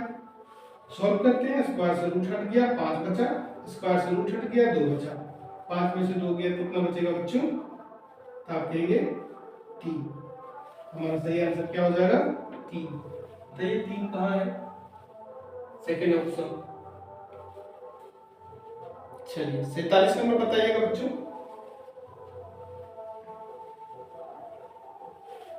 47 में क्या बोलता है? इसी प्रकार से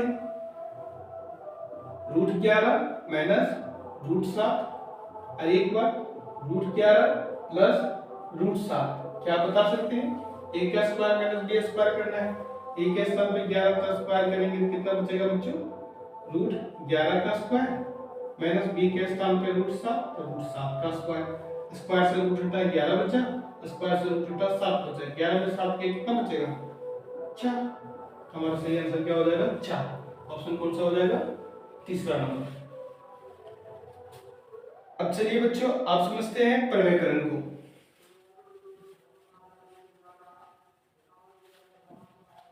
आइए करते हैं प्रमेयकरण। प्रमेयकरण क्या होता है बच्चों? जो अप्रमेय संख्या को प्रमेय संख्या के रूप में लिखना ही प्रमेयकरण है। आया बच्चों समझ में? आइए करते हैं प्रमेयकरण। 1/√2 ये तो अप्रमेय संख्या है, हमें इसे प्रमेयकरण करना है, यानी प्रमेय संख्या के रूप में लिखना है। आपको क्या करना है, जो कुछ भी हर में लिखा हुआ है उसे क्या करना है, सेम संख्या को अंश में और सेम संख्या को हर में गुना कर देना है।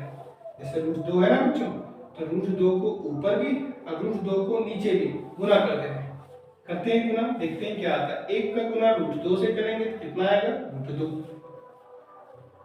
और √2 का गुना √2 के साथ करेंगे तो क्या होगा, तो √2 का स्क्वायर होगा, और स्क्वायर से √2 हट जाता है, तो क्या आएगा हमारा आंसर 2। तो इसके नीचे क्या आ जाएगा 2। हमारा सही आंसर क्या हो जाएगा √2/2, √2/2, यानी ऑप्शन कौन सा, चौथा। आगे समझ में, चलिए आगे बढ़ते हैं।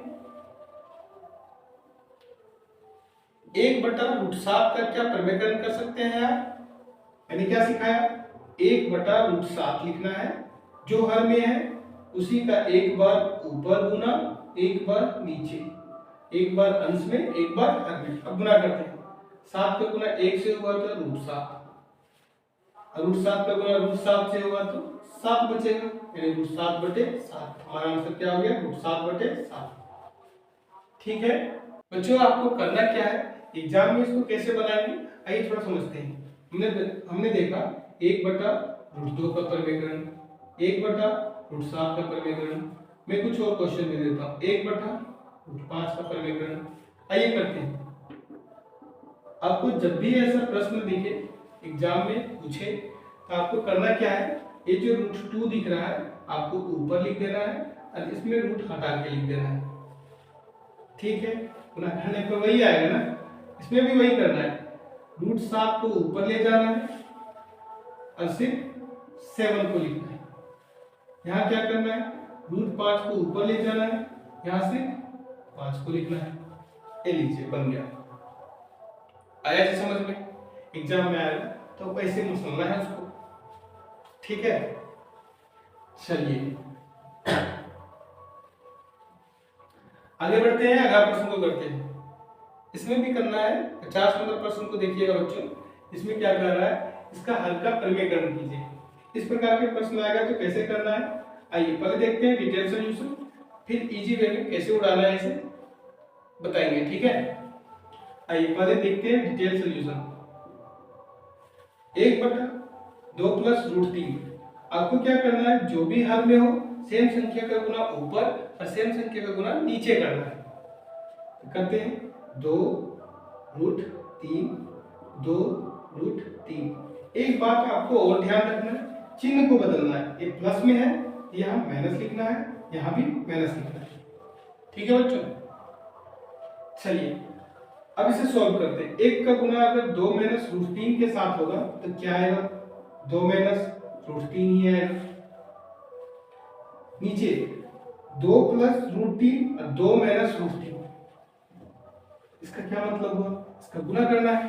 और गुना करना है तो एक बार चीज प्लस में, एक बार चीज माइनस में, यानी कि फॉर्मूला काम कर रहा है। कौन सा फॉर्मूला, आपको मैंने सिखाया था क्या, a + b और a - b बराबर क्या होता है, a² - b², यानी a का स्क्वायर करना है और b का स्क्वायर करना है।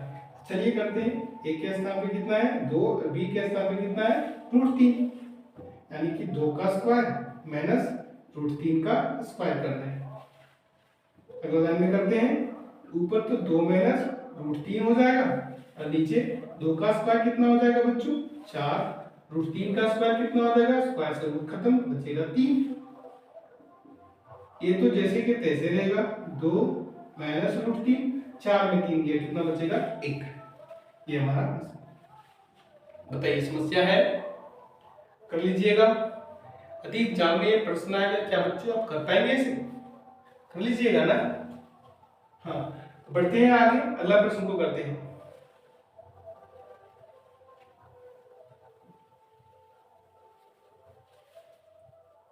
इसे बताइएगा 51 नंबर प्रश्न को, 1/√7 - √6 इसका प्रमेयकरण करना है। मैंने आपको क्या बताया, जो हर में रहेगा सेम चीज का ऊपर और सेम चीज का नीचे गुना कर देना है। साथ ही साथ ये भी बताया था कि अगर चिन्ह माइनस में हो तो प्लस हो जाएगा, अगर प्लस में हो तो माइनस हो जाएगा। यहाँ माइनस में है तो हमें क्या करना है, अब प्लस करना है। ऐसा इसलिए करते हैं बच्चों ताकि यहाँ फॉर्मूला पे सेट हो जाए, तो हम लगा सकें a + b और ये - b का फॉर्मूला। ठीक है, चलिए 1 का गुना इसके साथ करेंगे तो क्या आ जाएगा हमारा √7 + √6, बता रहे क्या हो जाएगा, एक बार प्लस में एक बार माइनस में, यानी ए प्लस बी और ए माइनस बी का फॉर्मूला लगेगा ए स्क्वायर माइनस बी स्क्वायर। तो चलिए ए का स्क्वायर करते हैं और बी का स्क्वायर करते हैं, देखते हैं क्या आता है। ए के स्थान पे रूट 7 है और बी के स्थान पे रूट 6 है, तो रूट 7 का स्क्वायर और यहाँ रूट 6 का स्क्वायर, इसे क्या करना है माइनस, सॉल्व करते हैं। फॉर्मूला यही करता है ना बच्चों, आपको आ रहा है फॉर्मूला। फॉर्मूला क्या बताया था हमने, ए प्लस बी और ए माइनस बी बराबर क्या होता है ए का स्क्वायर माइनस बी का स्क्वायर। माइनस करना है ना, इसलिए माइनस कर देंगे। क्या आ जाएगा रूट 7 प्लस रूट 6 बटे, इसका अगर हम स्क्वायर करें बच्चों तो स्क्वायर से रूट खत्म हो जाएगा, क्या बचेगा 7। यहाँ भी स्क्वायर से रूट खत्म हो जाएगा, क्या बचेगा 6। सोल्व करेंगे रूट 7 प्लस रूट 6 बटा 7 में 6 जाएगा, कितना बचेगा बच्चों 1। ये हमारा आंसर हो गया। कौन सा ऑप्शन हो जाएगा root 7 plus 6, root 7 plus root 6 कौन सा आंसर हो जाएगा। बटे में एक तो सबका छुपा ही होता है बच्चों, हमारा सही आंसर क्या हो जाएगा रूट 7 प्लस 6, यानी फर्स्ट नंबर ऑप्शन क्या हो जाएगा सही हो जाएगा। ठीक है बच्चों, आइए अगला प्रश्न को करते हैं। मिटा दो बच्चों इसको। अब देखिए अभी जो हमने प्रश्न को देखा था, क्या हम एग्जाम में बिना बनाए इसे लिख सकते हैं इसका आंसर। अभी जो हमने प्रश्न देखा था बच्चों, क्या हम इसे एग्जाम में बिना बनाए इसका आंसर लिख सकते हैं। चलिए देखते हैं कैसे। प्रश्न हमारा ये दोनों था ना, एक बार मैं दोनों प्रश्न को निकाल लेता हूं। पहला प्रश्न था 1/2 प्लस रूट 3 और दूसरा प्रश्न था 1/√7 माइनस रूट 6। जब कभी एग्जाम में इस प्रकार का प्रश्न आएगा बच्चों, तो आपको करना क्या है, इसका प्रमेयकरण देखिए बिना बनाए मैं लिख रहा हूं। ये जो चीज है उसको ऊपर लिखना है 2√3, लेकिन चिन्ह को बदलकर प्लस में है तो माइनस, माइनस में रहता तो प्लस। ठीक है, अब नीचे तो फॉर्मूला लगाना होता है ए प्लस बी और ए माइनस बी का, लगाते हैं। ए के स्थान पे क्या है 2, बी के स्थान पे क्या है √3, करते हैं स्क्वायर। 2 का स्क्वायर 4, √3 का स्क्वायर सिर्फ 3, इसको घटाना पड़ेगा, हम घटाते हैं। 2 माइनस √3 बटा 4 में 3 गया, कितना बचेगा 1। एक तो बट्टा में सबका छुपा होता है, आंसर क्या हो जाएगा 2 माइनस √3। कौन सा आंसर हो जाएगा 2 माइनस √3। आया जी समझ में। इस प्रश्न को देखिएगा करके दिखाइए। ये माइनस में है तो वहां जाएगा, अंश में जाएगा तो क्या हो जाएगा प्लस में। √7 प्लस √6 बटा में क्या आ जाएगा, इसका स्क्वायर करो, ये a हो जाएगा, ये b हो जाएगा, तो a square minus b square. √7 का स्क्वायर 7, √6 का स्क्वायर 6, 7 में 6 गया, कितना बचेगा बच्चों, आप कहेंगे 1। ऊपर जैसे के तैसे √7 प्लस √6। आया जी समझ में। तो एग्जाम में प्रश्न आएगा तो आपको इस विधि से बनाना है। ठीक है, होता तो काम वही है, लेकिन हम थोड़ा स्टेप को चुरा लेते हैं और आंसर को थोड़ा तेजी से ले आते हैं जल्दी से। ठीक है बच्चों, चलिए अगला प्रश्न को देखते हैं। 52 नंबर प्रश्न को देखिएगा बच्चों, क्या आप इसे कर पाएंगे। 52 में क्या बोलता है 2√2 प्लस 5√3 और 2√2 3√3 का जोड़ होगा। आइए देखते हैं क्या आता है। 2√2 प्लस 5√3 हमें जोड़ना है। क्या जोड़ना है, तो √2 माइनस 3√3। आइए इसे जोड़ते हैं, देखते हैं क्या आता है परिणाम। 2√2 में जोड़ना है हमें, 2√2 प्लस 5√3 में जोड़ना है। जोड़ का अंदर के साथ गुना करेंगे तो प्लस प्लस प्लस ही होगा, √2 प्लस माइनस माइनस हो जाएगा, 3√3। आइए इसे सोल्व करते हैं। ये 2 को √2 है, अरे 1√2 यहाँ है, तो 2√2 यहाँ, 1√2 यहाँ, तो 2√2 और 1√2 कितना √2 हो गया, तो आप कहेंगे 3√2 हो गया, है ना बच्चों। अच्छा, ये है 5√3 और ये है 3√3। 5√3 यहाँ, 3√3 यहाँ, लेकिन ये प्लस में है और ये माइनस में है, तो प्लस माइनस क्या होता है बच्चों? माइनस। यानी 5√3 में से 3√3 चला जाएगा, कितना √3 बचेगा? तो आप कहेंगे 2√3 बच गया। कितना बच गया? 2√3। लेकिन यहाँ चिन्ह क्या आएगा बच्चों? तो जो बड़ा होगा उसी का चिन्ह आएगा। 5√3, 3√3, बड़ा कौन? 5√3। 5 रूट का चिन्ह, 5√3 का चिन्ह प्लस का, तो यहाँ भी आएगा प्लस का चिन्ह, क्योंकि इसमें से इसको घटाया गया है, तो ये भी बचा है ना बच्चों, तो ये बचा हुआ है कितना? 2√3, तो इसका चिन्ह आया। हमारा आंसर क्या आ गया? 3√2 प्लस 2√3। कौन सा आंसर हो जाएगा? 3√2 प्लस 2√3, दूसरा नंबर ऑप्शन।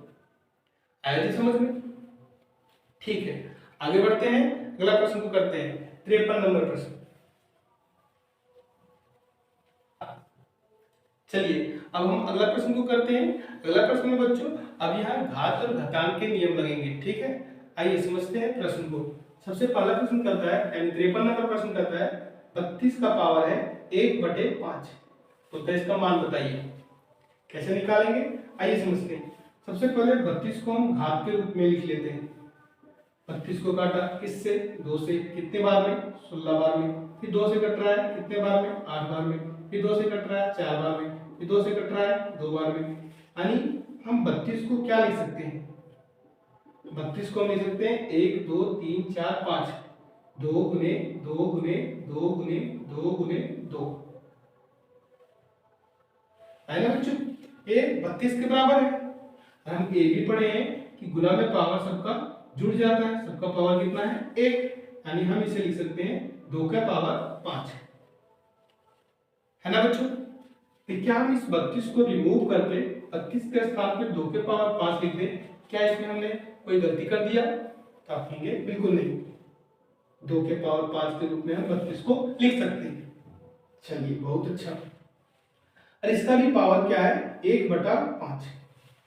अब यहाँ एक नियम लगेगा बच्चों, जो कि घात घातांक का नियम है। घात घातांक का नियम कहता है कि यदि कोई संख्या है, जैसे मान लिया x, और इसका पावर कोई m है और इसका भी पावर कोई n है, तो हमारा जो आंसर होगा x का पावर m गुने n हो जाएगा, यानी पावर क्या हो जाएंगे? पावर का गुणा हो जाएगा। इस बात को ध्यान रखिएगा, ठीक है? ये नियम है। यहाँ हम क्या करेंगे? इन पावरों का गुना करेंगे, गुना होगा तो 5 से 5 कट जाएगा, क्या बचेगा? 2 का पावर 1।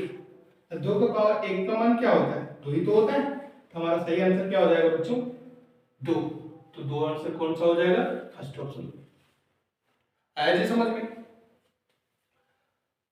चलिए आगे बढ़ते हैं, अगला प्रश्न को करते हैं। इस प्रश्न को देखिएगा, 54 नंबर प्रश्न। इसमें बोलता है 125 है, इसका पावर कितना दिया है? 1/3। आइए इसको भी उसी तरह से करते हैं। 125 को सबसे पहले हम फैक्टराइज करेंगे, करते हैं। किससे कटेगा? 5 से। कितने बार में कटेगा? 25 बार में। फिर 5 से कटा कितने बार में? 5 बार में। यानी हम 125 को क्या लिख सकते हैं? तो 1 2 3, यानी 5 का पावर 3। बताइए इसमें समस्या है? चलिए तो 25 को हमने लिख दिया 5 का पावर 3। अब इसका भी पावर दे रखा है 1/3। और अभी अभी हमने देखा था कि अगर किसी संख्या के ऊपर पावर है m और ब्रैकेट लगाकर फिर से एक पावर दे दिया है, मान लिया n, तो हमारा जो रिजल्ट होगा x का पावर क्या होगा? n गुने n। ये भी हमने देखा था। तो चलिए इसका क्या होगा? आपस में गुना, यानी 3 से 3 कट जाएगा। अब 5 का पावर क्या आ जाएगा? 1। 5 का पावर 1 का मतलब क्या? 5। हमारा सही आंसर क्या हो जाएगा बच्चों? दूसरा नंबर ऑप्शन, यानी 5। चलिए उम्मीद करते हैं आपको चीजें समझ में आई है। चलिए अगला क्वेश्चन पढ़ते हैं, अगला क्वेश्चन की ओर। अगला क्वेश्चन है हमारा 55 नंबर प्रश्न कि 17 का स्क्वायर गुने 17 पर, अच्छा 17 पर पावर कितना दिया है? 5। चलिए इसको भी कर लेते हैं। क्या है प्रश्न में? 17 का स्क्वायर दिया है, फिर गुना में 17 का पावर 5। यहाँ एक नियम लगता है बच्चों, यदि बेस समान है, बेस मतलब आधार समान है और पावर अलग अलग है, तो पावरों का गुना हो जाता है। कैसे? यदि हम कहें x है, इसका पावर a है और एक गुना में है, और यहाँ x है, इसका पावर b है, तो हमारा जो रिजल्ट होगा वो x का पावर क्या हो जाएगा, a और b का जोड़ हो जाएगा, a प्लस b। एक घात और घातांक में आपने R किया होगा। चलिए ये भी समझ लिया। ये क्वेश्चन करते हैं, ये 17 है, यहाँ भी 17 है, यानी बेस दोनों का, आधार दोनों का समान है, यहाँ भी 17, यहाँ भी 17। अब पावर क्या होगा, तो पावर अलग अलग है, पावर में क्या हो जाएगा, जोड़ हो जाएगा, यानी कि हमारा जो आंसर हो जाएगा 17, अब पावर कितना हो जाएगा, 2 प्लस 5, आंसर क्या हो जाएगा, 17 का पावर 5 2 7। हमारा आंसर कौन सा हो जाएगा, 17 का पावर 7, यानी तीसरा नंबर ऑप्शन। आया बच्चों समझ में? चलिए अगला प्रश्न को देखते हैं। इस 56 नंबर प्रश्न को देखिएगा बच्चों, बिठा दो इसको। 56 नंबर प्रश्न में क्या बोलता है, 125 है, इसका जो पावर दे रखा है बच्चों -1/3। चलिए इसको भी सॉल्व करते हैं उसी प्रकार से। अभी हमने देखा था 25 को क्या लिखा था, 5 का पावर 3 है ना, और इसका भी पावर कितना दे रखा है, -1/3। हमने एक नियम पढ़ा था कि पावर पे पावर रहता है, क्या करते हैं यहाँ गुणा किया जाता है, तो 3 से 3 हमारा कट जाएगा, क्या बचेगा, 5 का पावर -1।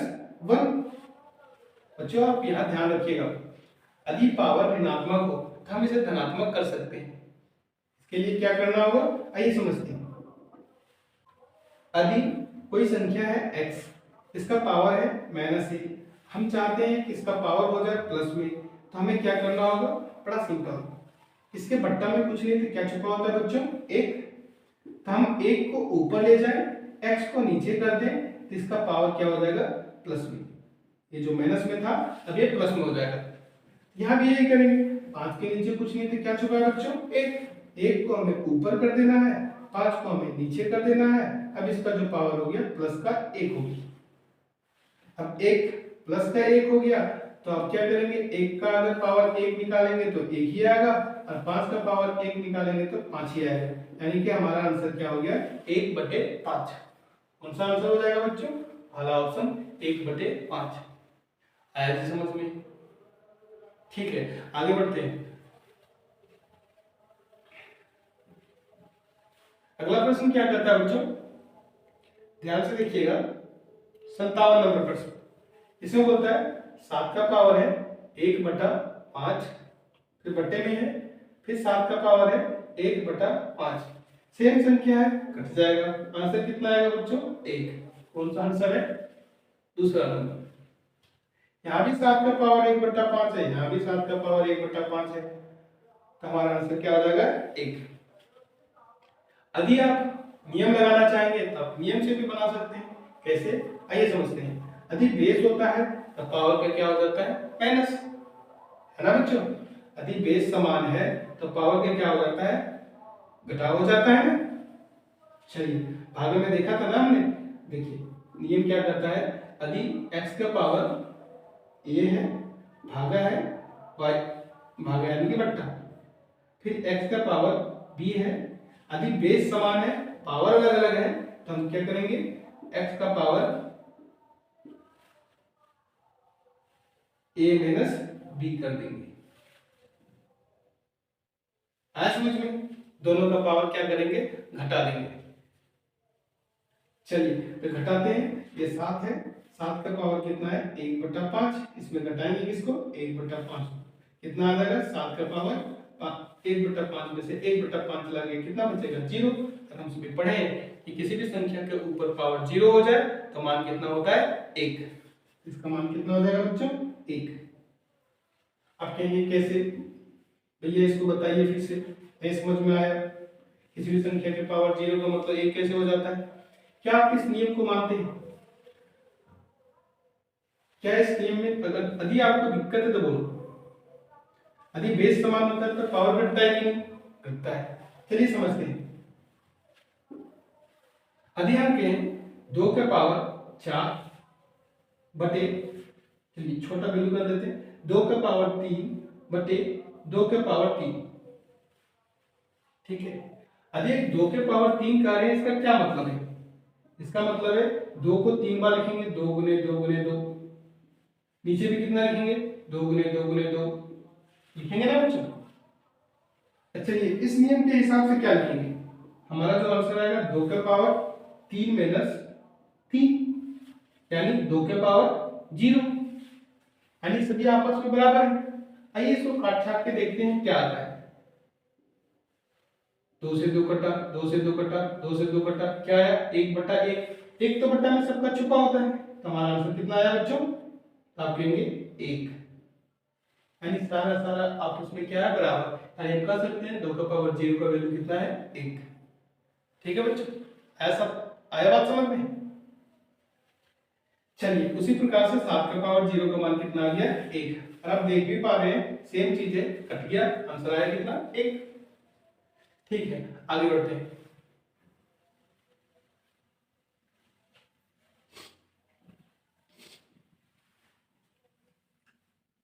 चलिए अगला प्रश्न क्या कहता है कि हमने देखा 57 नंबर प्रश्न, 58 को देखिएगा। इसमें क्या कह रहा है? 2 के पावर माइनस 3, इसमें से कौन सा आंसर होगा? अभी मैंने आपको बताया था किसी भी संख्या के ऊपर पावर अगर ऋणात्मक है तो हम धनात्मक कैसे कर सकते हैं?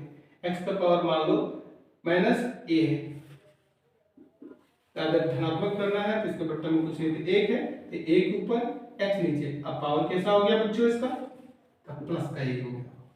सेम यहाँ करेंगे, इसके नीचे कुछ नहीं, क्या छुपा है? 1 को ऊपर कर दो, 2 को नीचे कर दो, क्या हो गया पावर इसका? प्लस का 3। चलिए अब आप कर सकते हैं, 1 का क्यूब करने निकलेंगे तो 1 ही आएगा, और 2 का क्यूब कितना हो जाएगा? 8 हो जाएगा। इसका आंसर क्या हो जाएगा? 1/8, यानी कौन सा ऑप्शन? तीसरा नंबर ऑप्शन। आगे समझ गए? चलिए अगला प्रश्न को करते हैं। इस प्रश्न को कीजिएगा बच्चों। इसमें क्या कह रहा है? 64 के पावर 1/2, 64 का पावर 1/2 का मान बताइए। तो सबसे पहले 64 को घात के रूप में लिखते हैं। 2 से काटा, 2 तिया 6, 2 दूनी 4, फिर 2 से काटा 16 बार में, 2 से काटा 8 बार में, 2 से काटा 4 बार में, 2 से काटा 2 बार में। यानी हम 64 को क्या लिख सकते हैं? तो हम 64 को लिख सकते हैं 1 2 3 4 5 6, 2 का पावर 6 लिख सकते हैं कि नहीं?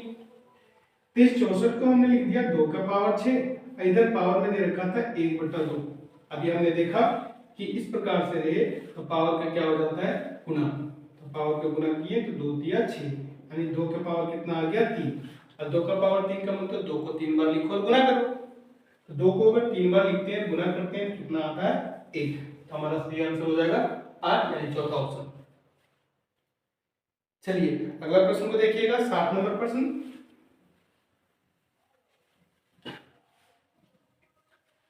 इसमें क्या कर रहा है बच्चों कि 32 का पावर कितना दिया है? 2/5।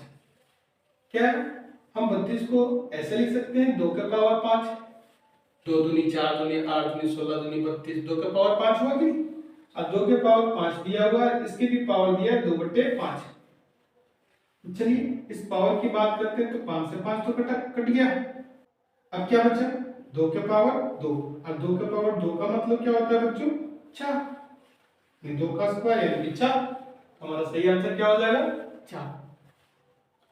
चलिए आगे बढ़ते हैं, अगला प्रश्न को देखिएगा, 61 नंबर प्रश्न। थोड़ा जल्दी जल्दी कीजिएगा। 61 में क्या बोलता है? 36 का पावर कितना दे रखा है? 1/2। क्या आप इस प्रश्न को कर पाइएगा?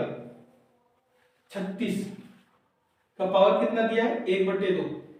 अभी अभी मैंने आपको बताया था 1/2 किसी के ऊपर पावर है, किसको हटा के इसके ऊपर क्या लगा सकते हैं? तो आप कहेंगे रूट लगा सकते हैं। और 36 का वर्गमूल कितना होता है भैया? तो 36 का वर्गमूल कितना होता है जल्दी बताइएगा? 36 का वर्गमूल 6 होता है। तो हमारा सही आंसर क्या हो जाएगा? 6, यानी ऑप्शन तीसरा। आइए अगला प्रश्न को देखिएगा। उसी प्रकार से 25 है, 25 का पावर कितना दे रखा है? 1/2। अभी बताया कि 1/2 हटता है तो इसके ऊपर आता है रूट, और 25 का वर्गमूल कितना होता है भैया 5। हमारा सही आंसर हो जाएगा 5 यानी दूसरा ऑप्शन। चलिए उसी प्रकार से बताइएगा 81 का। 81 का पावर भी 1/2 दिया है, तो 81 पावर हटेगा 1/2 तो इसके ऊपर चढ़ेगा रूट, और 81 का वर्गमूल कितना होता है बच्चों 9। इसका आंसर हो जाएगा 9। ठीक है, आइए आगे बढ़ते हैं। 64 नंबर प्रश्न को कीजिएगा बच्चों। सारा समझ में आ गया? आ जाओ 64 नंबर प्रश्न को देखते हैं। 64 नंबर प्रश्न में बोलता है 4 का पावर दिया हुआ है 3/2। क्या हम 4 को घात के रूप में लिख सकते हैं? तो आप कहेंगे जी बिल्कुल। 4 को क्या लिख सकते हैं? 2 का पावर 2, 2 दूनी 4। अब इसका भी पावर कितना दिया है 3/2। ये 2 से 2 तो कट गया ना बच्चों, क्या बचा 2 का पावर 3, और 2 का पावर 3 का मतलब क्या होता है 2 का क्यूब 8। हमारा सही आंसर क्या हो जाएगा 8। 2 का पावर 3 का मतलब समझते हैं ना? 2 को कितना बार लिखना है 3 बार, और गुना करना है 2 दूनी 4 दूनी 8। ठीक है, चलिए ये प्रश्न हो गया। 65 नंबर प्रश्न को देखते हैं। 65 नंबर प्रश्न में बोलता है 2 के पावर 2/3, इसका गुना करना है 2 के पावर 1/3 से। अभी अभी हमने देखा था बच्चों कि यदि बेस समान हो तब पावर का क्या हो जाता है जोड़। जोड़ते हैं, ऐसे देखा था ना अभी कि यदि x का पावर a हो और ये गुना में हो और x का पावर b हो तो बेस समान है तो पावर क्या होगा जुड़ जाएगा, यानी a प्लस b हो जाएगा। यहाँ भी तो वैसे ही है, तो 2 के पावर क्या हो जाएगा, तो 2 के पावर ये जो पावर दे रखा है दोनों पावर क्या हो जाएंगे जुड़ जाएंगे। ये कितना आ जाएगा 3, सॉरी तो कितना आ जाएगा 2।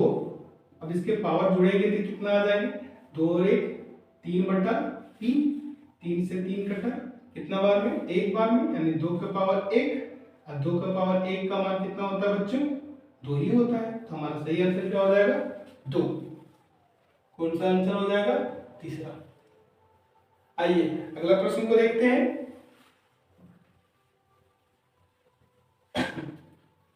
इस प्रश्न में क्या कहता है बच्चों 3 है, 3 का पावर कितना दे रखा है 2/3, फिर गुणा में 3 का पावर कितना दे रखा है 1/3 का मान पूछा है। आइए निकालते हैं, फिर से वही काम करना है। बेस समान है पावर जुड़ेगा, पावर जोड़ते हैं कितना आ जाएगा, तो यहाँ भी वही आ रहा है बच्चों 3 का पावर कितना आ जाएगा 2/3 में हमें जोड़ना है 1/3, तो 3 इसको जोड़ करेंगे, भिन्न का जोड़ बच्चों तो आएगा कितना 3/3, कट जाएगा ये 1 आया, तो 3 के पावर 1 का मान कितना होता है बच्चों आप सभी जानते हैं 3 होता है। कौन सा आंसर हो जाएगा हमारा तीसरा नंबर ऑप्शन। चलिए 66 नंबर हो गया। 67 नंबर प्रश्न को करते हैं। इस 67 नंबर प्रश्न में क्या करता है कि a का पावर 0 का मान क्या होता है। हमने देखा था किसी भी संख्या का पावर अगर 0 कर दिया जाए तो मान कितना होता है 1। इसका सही आंसर क्या हो जाएगा बच्चों 1, दूसरा नंबर। चलिए अगला प्रश्न को देखते हैं।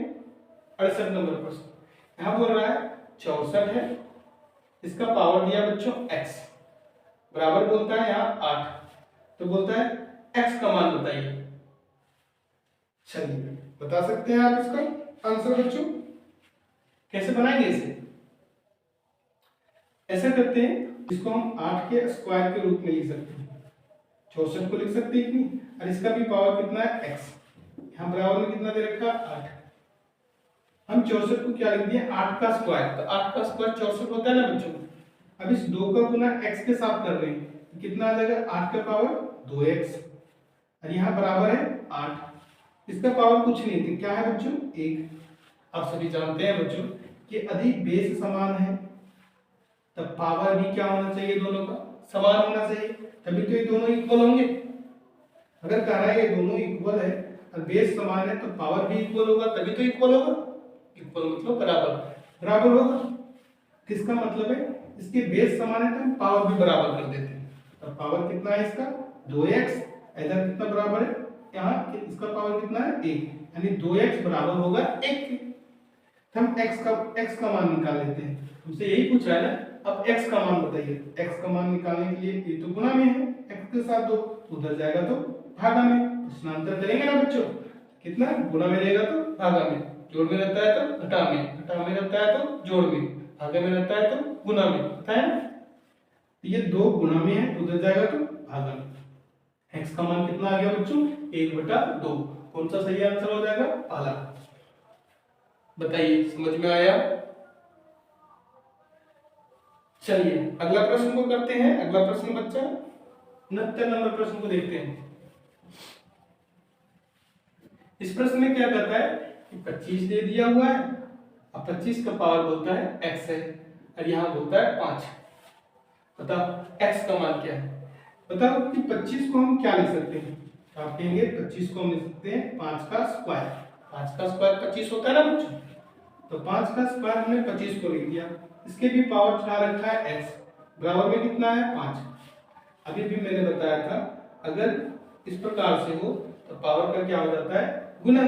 तो 2 का गुना x से करेंगे तो 5 का पावर कितना हो जाएगा, 2x, बराबर में क्या हो जाएगा 5। अब मैंने आपको बताया अभी बच्चों कि यदि 5 का पावर कुछ नहीं दिख रहा है तो क्या है 1। अभी दोनों का आ रहा है इक्वल, दोनों का आ रहा है बराबर है। यदि बराबर है तो यदि आधार समान है तो पावर भी समान होना चाहिए, तभी तो ये दोनों इक्वल होंगे, बराबर होंगे। इसका मतलब है 2x बराबर होना चाहिए 1 के। यहाँ से x का मान निकालेंगे, x बराबर क्या आएगा 1। ये तो 2 के x ये तो x के साथ गुणा में संबंध है इसका, तो उधर जाएगा तो भागा में जाएगा, तो 2 मान आ गया भागा में, यानी x का मान कितना आ गया बच्चों 1/2। कौन सा आंसर हो जाएगा, दूसरा 1/2। आइए 70 नंबर प्रश्न को करते हैं।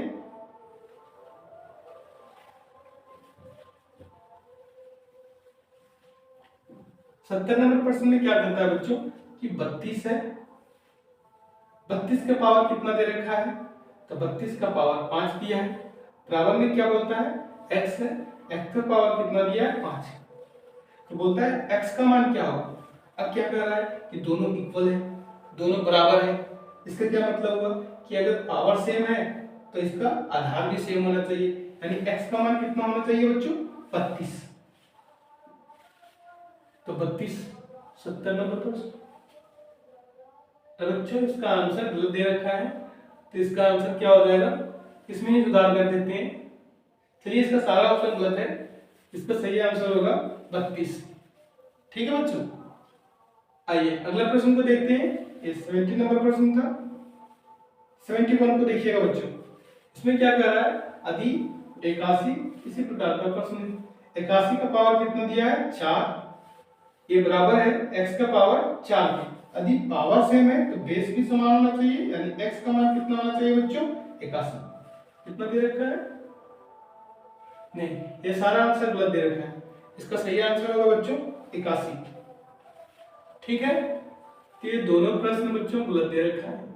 प्रश्न तो सही दे रखा है, ऑप्शन गलत दे रखे हैं, इसका आंसर गलत दे रखा है। ठीक है, इसका आंसर क्या होगा, तो 70 का हो जाएगा बच्चों 32 और 71 का हो जाएगा 81। ठीक है, चलिए आगे बढ़ते हैं। अगला प्रश्न को देखते हैं बच्चों। चलिए अगला प्रश्न को करते हैं। अगला प्रश्न में बोलता है बच्चों 0.6 के ऊपर क्या दिया है बात, बोलता है इसे P/Q के रूप में व्यक्त कीजिए। क्या आप कर सकते हैं। चलिए मैं इसे बताता हूं सबसे आसान तरीके से, क्योंकि आप सभी जानते हैं इसमें क्लास 9th में इस बार क्या कर दिया ऑब्जेक्टिव। तो हमें ऑब्जेक्टिव में तो 4 आंसर तो मेरे सामने ही रहेंगे, इसमें से सही आंसर को हमें चुनना रहेगा। तो सही तरीका क्या है एग्जाम में इसे अटेम्प्ट करने का, आइए सिखाते हैं। आपको क्या करना है, जब कोई भी P/Q के रूप में लिखने आ जाए तो आपको क्या करना है, इसमें दशमलव को हटाकर लिख देना है। तो दशमलव को हटाकर लिखेंगे तो क्या लिखेंगे 0.6। तो 0 लिखना तो बेकार होगा, तो 0 को हटा दिए। जिसके ऊपर बार लगा, जितने अंकों के ऊपर बार लगा हुआ है उतना 9 को तुमको नीचे लिखना है। तो कितने पर लगा हुआ है 1 के ऊपर, तो 1 9 नीचे आ गया। कितना आ गया 6/9, ये P/Q के रूप में आ गया। कभी कभी आंसर 6/9 ही देगा या कभी कभी काट कर देगा, वो काट के दिया है। तो काटेंगे, ये 3 से कटेगा, 3 दूनी 6 और 3 तिया 9। हमारा आंसर क्या आ गया बच्चों? 2/3। कौन सा सही आंसर हो जाएगा? First option 2/3। आइए अगला प्रश्न को समझते हैं। अगला बोलता है, इसको भी देख लीजिएगा बच्चों, यही ये था हमारा 72 नंबर, ये हमारा 73 नंबर क्वेश्चन। इसमें बोलता है 0.47, तो 7 के ऊपर बार लगाया है, ठीक है। ऐसे इसे कैसे करेंगे? हमने बताया था पहले बिना दशमलव के हमें लिख लेना है। चलिए बिना दशमलव वगैरह सारा हटा देते हैं, बार वगैरह सब हटा देते हैं। क्या बचता है? 047, यही बचेगा। स्टार्टिंग में 0 लगाओ या ना लगाओ फर्क नहीं पड़ता, हटा दिया, ठीक है। जिसके ऊपर बार है उसके लिए 9 लगाओ। जिसके ऊपर बार कितने अंकों के ऊपर है? 1 अंक के ऊपर, तो इसके लिए कितना आया? जिसके ऊपर बार नहीं है उसके लिए 0 लगाओ। जिसके ऊपर बार नहीं है तो बार इसके ऊपर नहीं है, 4 के ऊपर और कोई अंक नहीं, तो 4 के बदले क्या आया? 0। एक बात और, जिसके ऊपर बार नहीं है उसको माइनस भी कर दो, अंश में माइनस कर दो। अंश में माइनस कर दो, किसके ऊपर बार नहीं था? 4, तो 4 को हमने माइनस कर दिया। अब सॉल्व करते हैं। 47 में से 4 गए कितना बचेगा बच्चों? तो आप बोलेंगे 43, तो बट्टा में कितना है? 90। तो हमारा सही आंसर क्या हो जाएगा? 43/90, यानी फर्स्ट ऑप्शन। उड़ गया ना आप? चलिए बहुत अच्छा। तो चलिए 74 नंबर प्रश्न करते हैं बच्चों, बिठाता हूं मैं इसको। इसमें बताइएगा इसका कौन सा आंसर हो जाएगा? 0.001, इसके ऊपर बार लगाया हुआ है, इसे P/Q के रूप में व्यक्त करना है। अभी बताया मैंने आपको कि दशमलव हटा के लिख देते हैं, बार वगैरह सारा कुछ हटा के, तो 0.001, 0.000 लिखना बेकार होगा, इसके लिए मिटा दिए। बटा में क्या लिखना है? इसके ऊपर बार है उसके लिए 9, 1 2 3 अंकों के ऊपर बार है तो 3 दोनों लगा देंगे, बन गया हमारा आंसर 1/999। कौन सा आंसर हो जाएगा? तीसरा नंबर क्वेश्चन। आइए अगला प्रश्न को देखते हैं। किसका दशमलव प्रसार शांत होगा? अब यहां आपको समझना है किसका दशमलव प्रसार शांत होगा। तो क्या हम इसे भाग देकर चेक करेंगे? बिल्कुल नहीं, आपको भागा देने की आवश्यकता नहीं। आपको देखना है कि हर का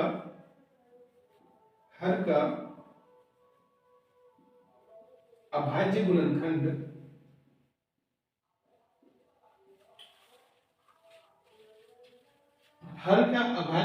देखना है बच्चों। यदि हर का अभाज्य गुणनखंड 5 के पावर कुछ भी हो, यानी n मान लेते हैं, 5 के पावर n के रूप में हो, या फिर 2 के पावर n के रूप में। m क्या है? तो कोई नंबर हो सकता है, 1 2 3 4, 2 के पावर 5, 2 के पावर 6, 2 के पावर 7, इस प्रकार से। n क्या है? तो कोई नंबर है, 5 के पावर 1, 5 के पावर 2, 5 के पावर 3, 5 के पावर 4, कुछ भी हो सकता है। या फिर 5 और 2 के रूप का हो, जैसे या फिर 5n या 5n या 2n के रूप का हो। यदि इनके रूप का भी हो तो हम कह देंगे कि उसका अभाज्य गुणनखंड अगर इस प्रकार से आ रहा है, यदि अभाज्य गुणनखंड इस प्रकार से आ रहा है हर का, तो हम कह देंगे दशमलव प्रसार शांत है। यदि इस रूप का नहीं आया है तो उसका दशमलव प्रसार कैसा होगा बच्चों? अशांत। आया समझ में? चलिए एक करके देख लेते हैं। इसमें बोला है कि इसका दशमलव प्रसार शांत है। चलिए चेक करते हैं। 11 का अभाज्य गुणनखंड निकालेंगे तो 11, इसके अलावा तो अभाज्य संख्या, ये तो खुद अभाज्य संख्या है। हम बताएं क्या 11 के रूप में होना चाहिए हर? तो आप बोलेंगे नहीं, 5 या 2 के रूप में हो तब शांत होगा, नहीं तो अशांत होगा। अगर इस प्रकार से आया तो शांत, यदि इसके अलावा कुछ आया तो बोलेंगे अशांत है उसका दशमलव प्रसार। तो चलिए चेक कर लेते हैं। 1/11, 11 कैसी? अगर 11 का अभाज्य गुणनखंड करेंगे तो 11 खुद अभाज्य संख्या है, क्या 11 इस रूप का है? तो बोलेंगे नहीं, तो इसका दशमलव प्रसार कैसा होगा? अशांत। अब भागा दीजिएगा तो देते रह जाइएगा, मतलब शांत नहीं है, इसका दशमलव के बाद संख्या आता ही रहेगा, ठीक है। 3 को भागा देना है 13 से, तो 13 से भागा दीजिएगा तो इसका दशमलव प्रसार शांत नहीं है, आगे की ओर चलता जाएगा, क्योंकि इसका अगर हल्का वायु गुणनखंड करेंगे तो इस रूप का नहीं आएगा। 11 का किए तो भी नहीं आएगा, 8 का करेंगे तो आ जाएगा बच्चों। देखिए 8 को भागा दे देंगे, 2 से काटे 2 चौके 8, फिर 2 से काटे 2 दूनी 4, यानी हम 8 को लिख सकते हैं क्या, 2 का पावर 1 2 3, 2 के पावर 3 के रूप में, इस रूप का आ गया ना, 2 के पावर समथिंग 3 आया, यानी 2 के पावर के रूप में हो या 5 के पावर के रूप में हो या 2 और 5 दोनों मिला के हो, तब कहेंगे शांत, अन्यथा हर एक केस में क्या आएगा, अशांत। समझ में आ गया बच्चों? इसका दशमलव प्रसार किसका शांत होगा, 33/8। 33 को अगर 8 से भाग दीजिएगा तो इसका दशमलव प्रसार शांत हो जाएगा, मतलब कुछ दशमलव के कुछ अंक के बाद ये रुक जाएगा। ठीक है, जैसे मैं भाग देके दिखाता हूँ।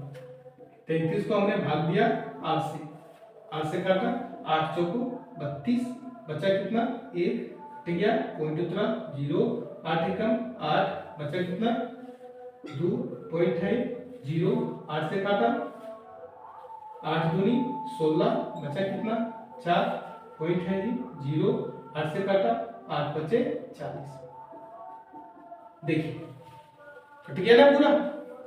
लेकिन यदि हम 1 को 11 से भाग लगाएं या 3 को 13 से भाग लगाएं या 2 को 11 से भाग लगाएं तो इसका दशमलव प्रसार शांत नहीं होगा, ये चलता ही चला जाएगा। ठीक है, चलिए आगे बढ़ते हैं। इस 76 नंबर प्रश्न को देखिएगा बच्चों, किसका दशमलव प्रसार क्या बोलता है, किसका दशमलव प्रसार शांत है। उसी प्रकार से क्या आप बता सकते हैं किसका दशमलव प्रसार शांत होगा। चलिए एक एक करके सभी का हर का भाज्य गुणनखंड निकालते हैं। इसका हर कितना है 100, 100 का भाज्य गुणनखंड लेते हैं, 2 से कटेगा 50 बाद में, 2 से कटेगा 25 बाद में, 5 से कटेगा कितना बाद में 5 बाद में। तो 100 का भाज्य गुणनखंड क्या आया बच्चों, 100 का भाज्य गुणनखंड किए तो 2 आया 2 बार, यानी 2 का पावर 2, और 5 आया 2 बार, यानी 5 का पावर 2। किस रूप का आया, 2 और 5 के रूप का, यानी इस रूप में एग्जिस्ट कर रहा है, यानी इसका दशमलव प्रसार कैसा होगा, 7। अब मैंने बताया आपको 36 को अगर 100 से भागा देना है तो 2 अंक के बाद पॉइंट, यानी 0.36 वहां जाके रुक जाएगा, यानी हमारा सही आंसर क्या हो जाएगा, बाकी सबका दशमलव प्रसार कैसा है, अशांत। आया बच्चों समझ में? अब बच्चों प्रश्नों की संख्या खत्म हो गई, तो कैसा लगा आपको ये क्लास? उम्मीद करते हैं आपको अच्छा लगा बच्चों, और यदि अच्छा लगा हो तो अपने दोस्तों के साथ साझा करें, वीडियो को लाइक करें, कमेंट करें, और यदि आप चैनल पर पहली बार आए हैं तो चैनल को जरूर सब्सक्राइब कर लीजिएगा। ठीक है बच्चों, चलिए मिलते हैं नेक्स्ट वीडियो में, तब तक के लिए बाय बाय बच्चों।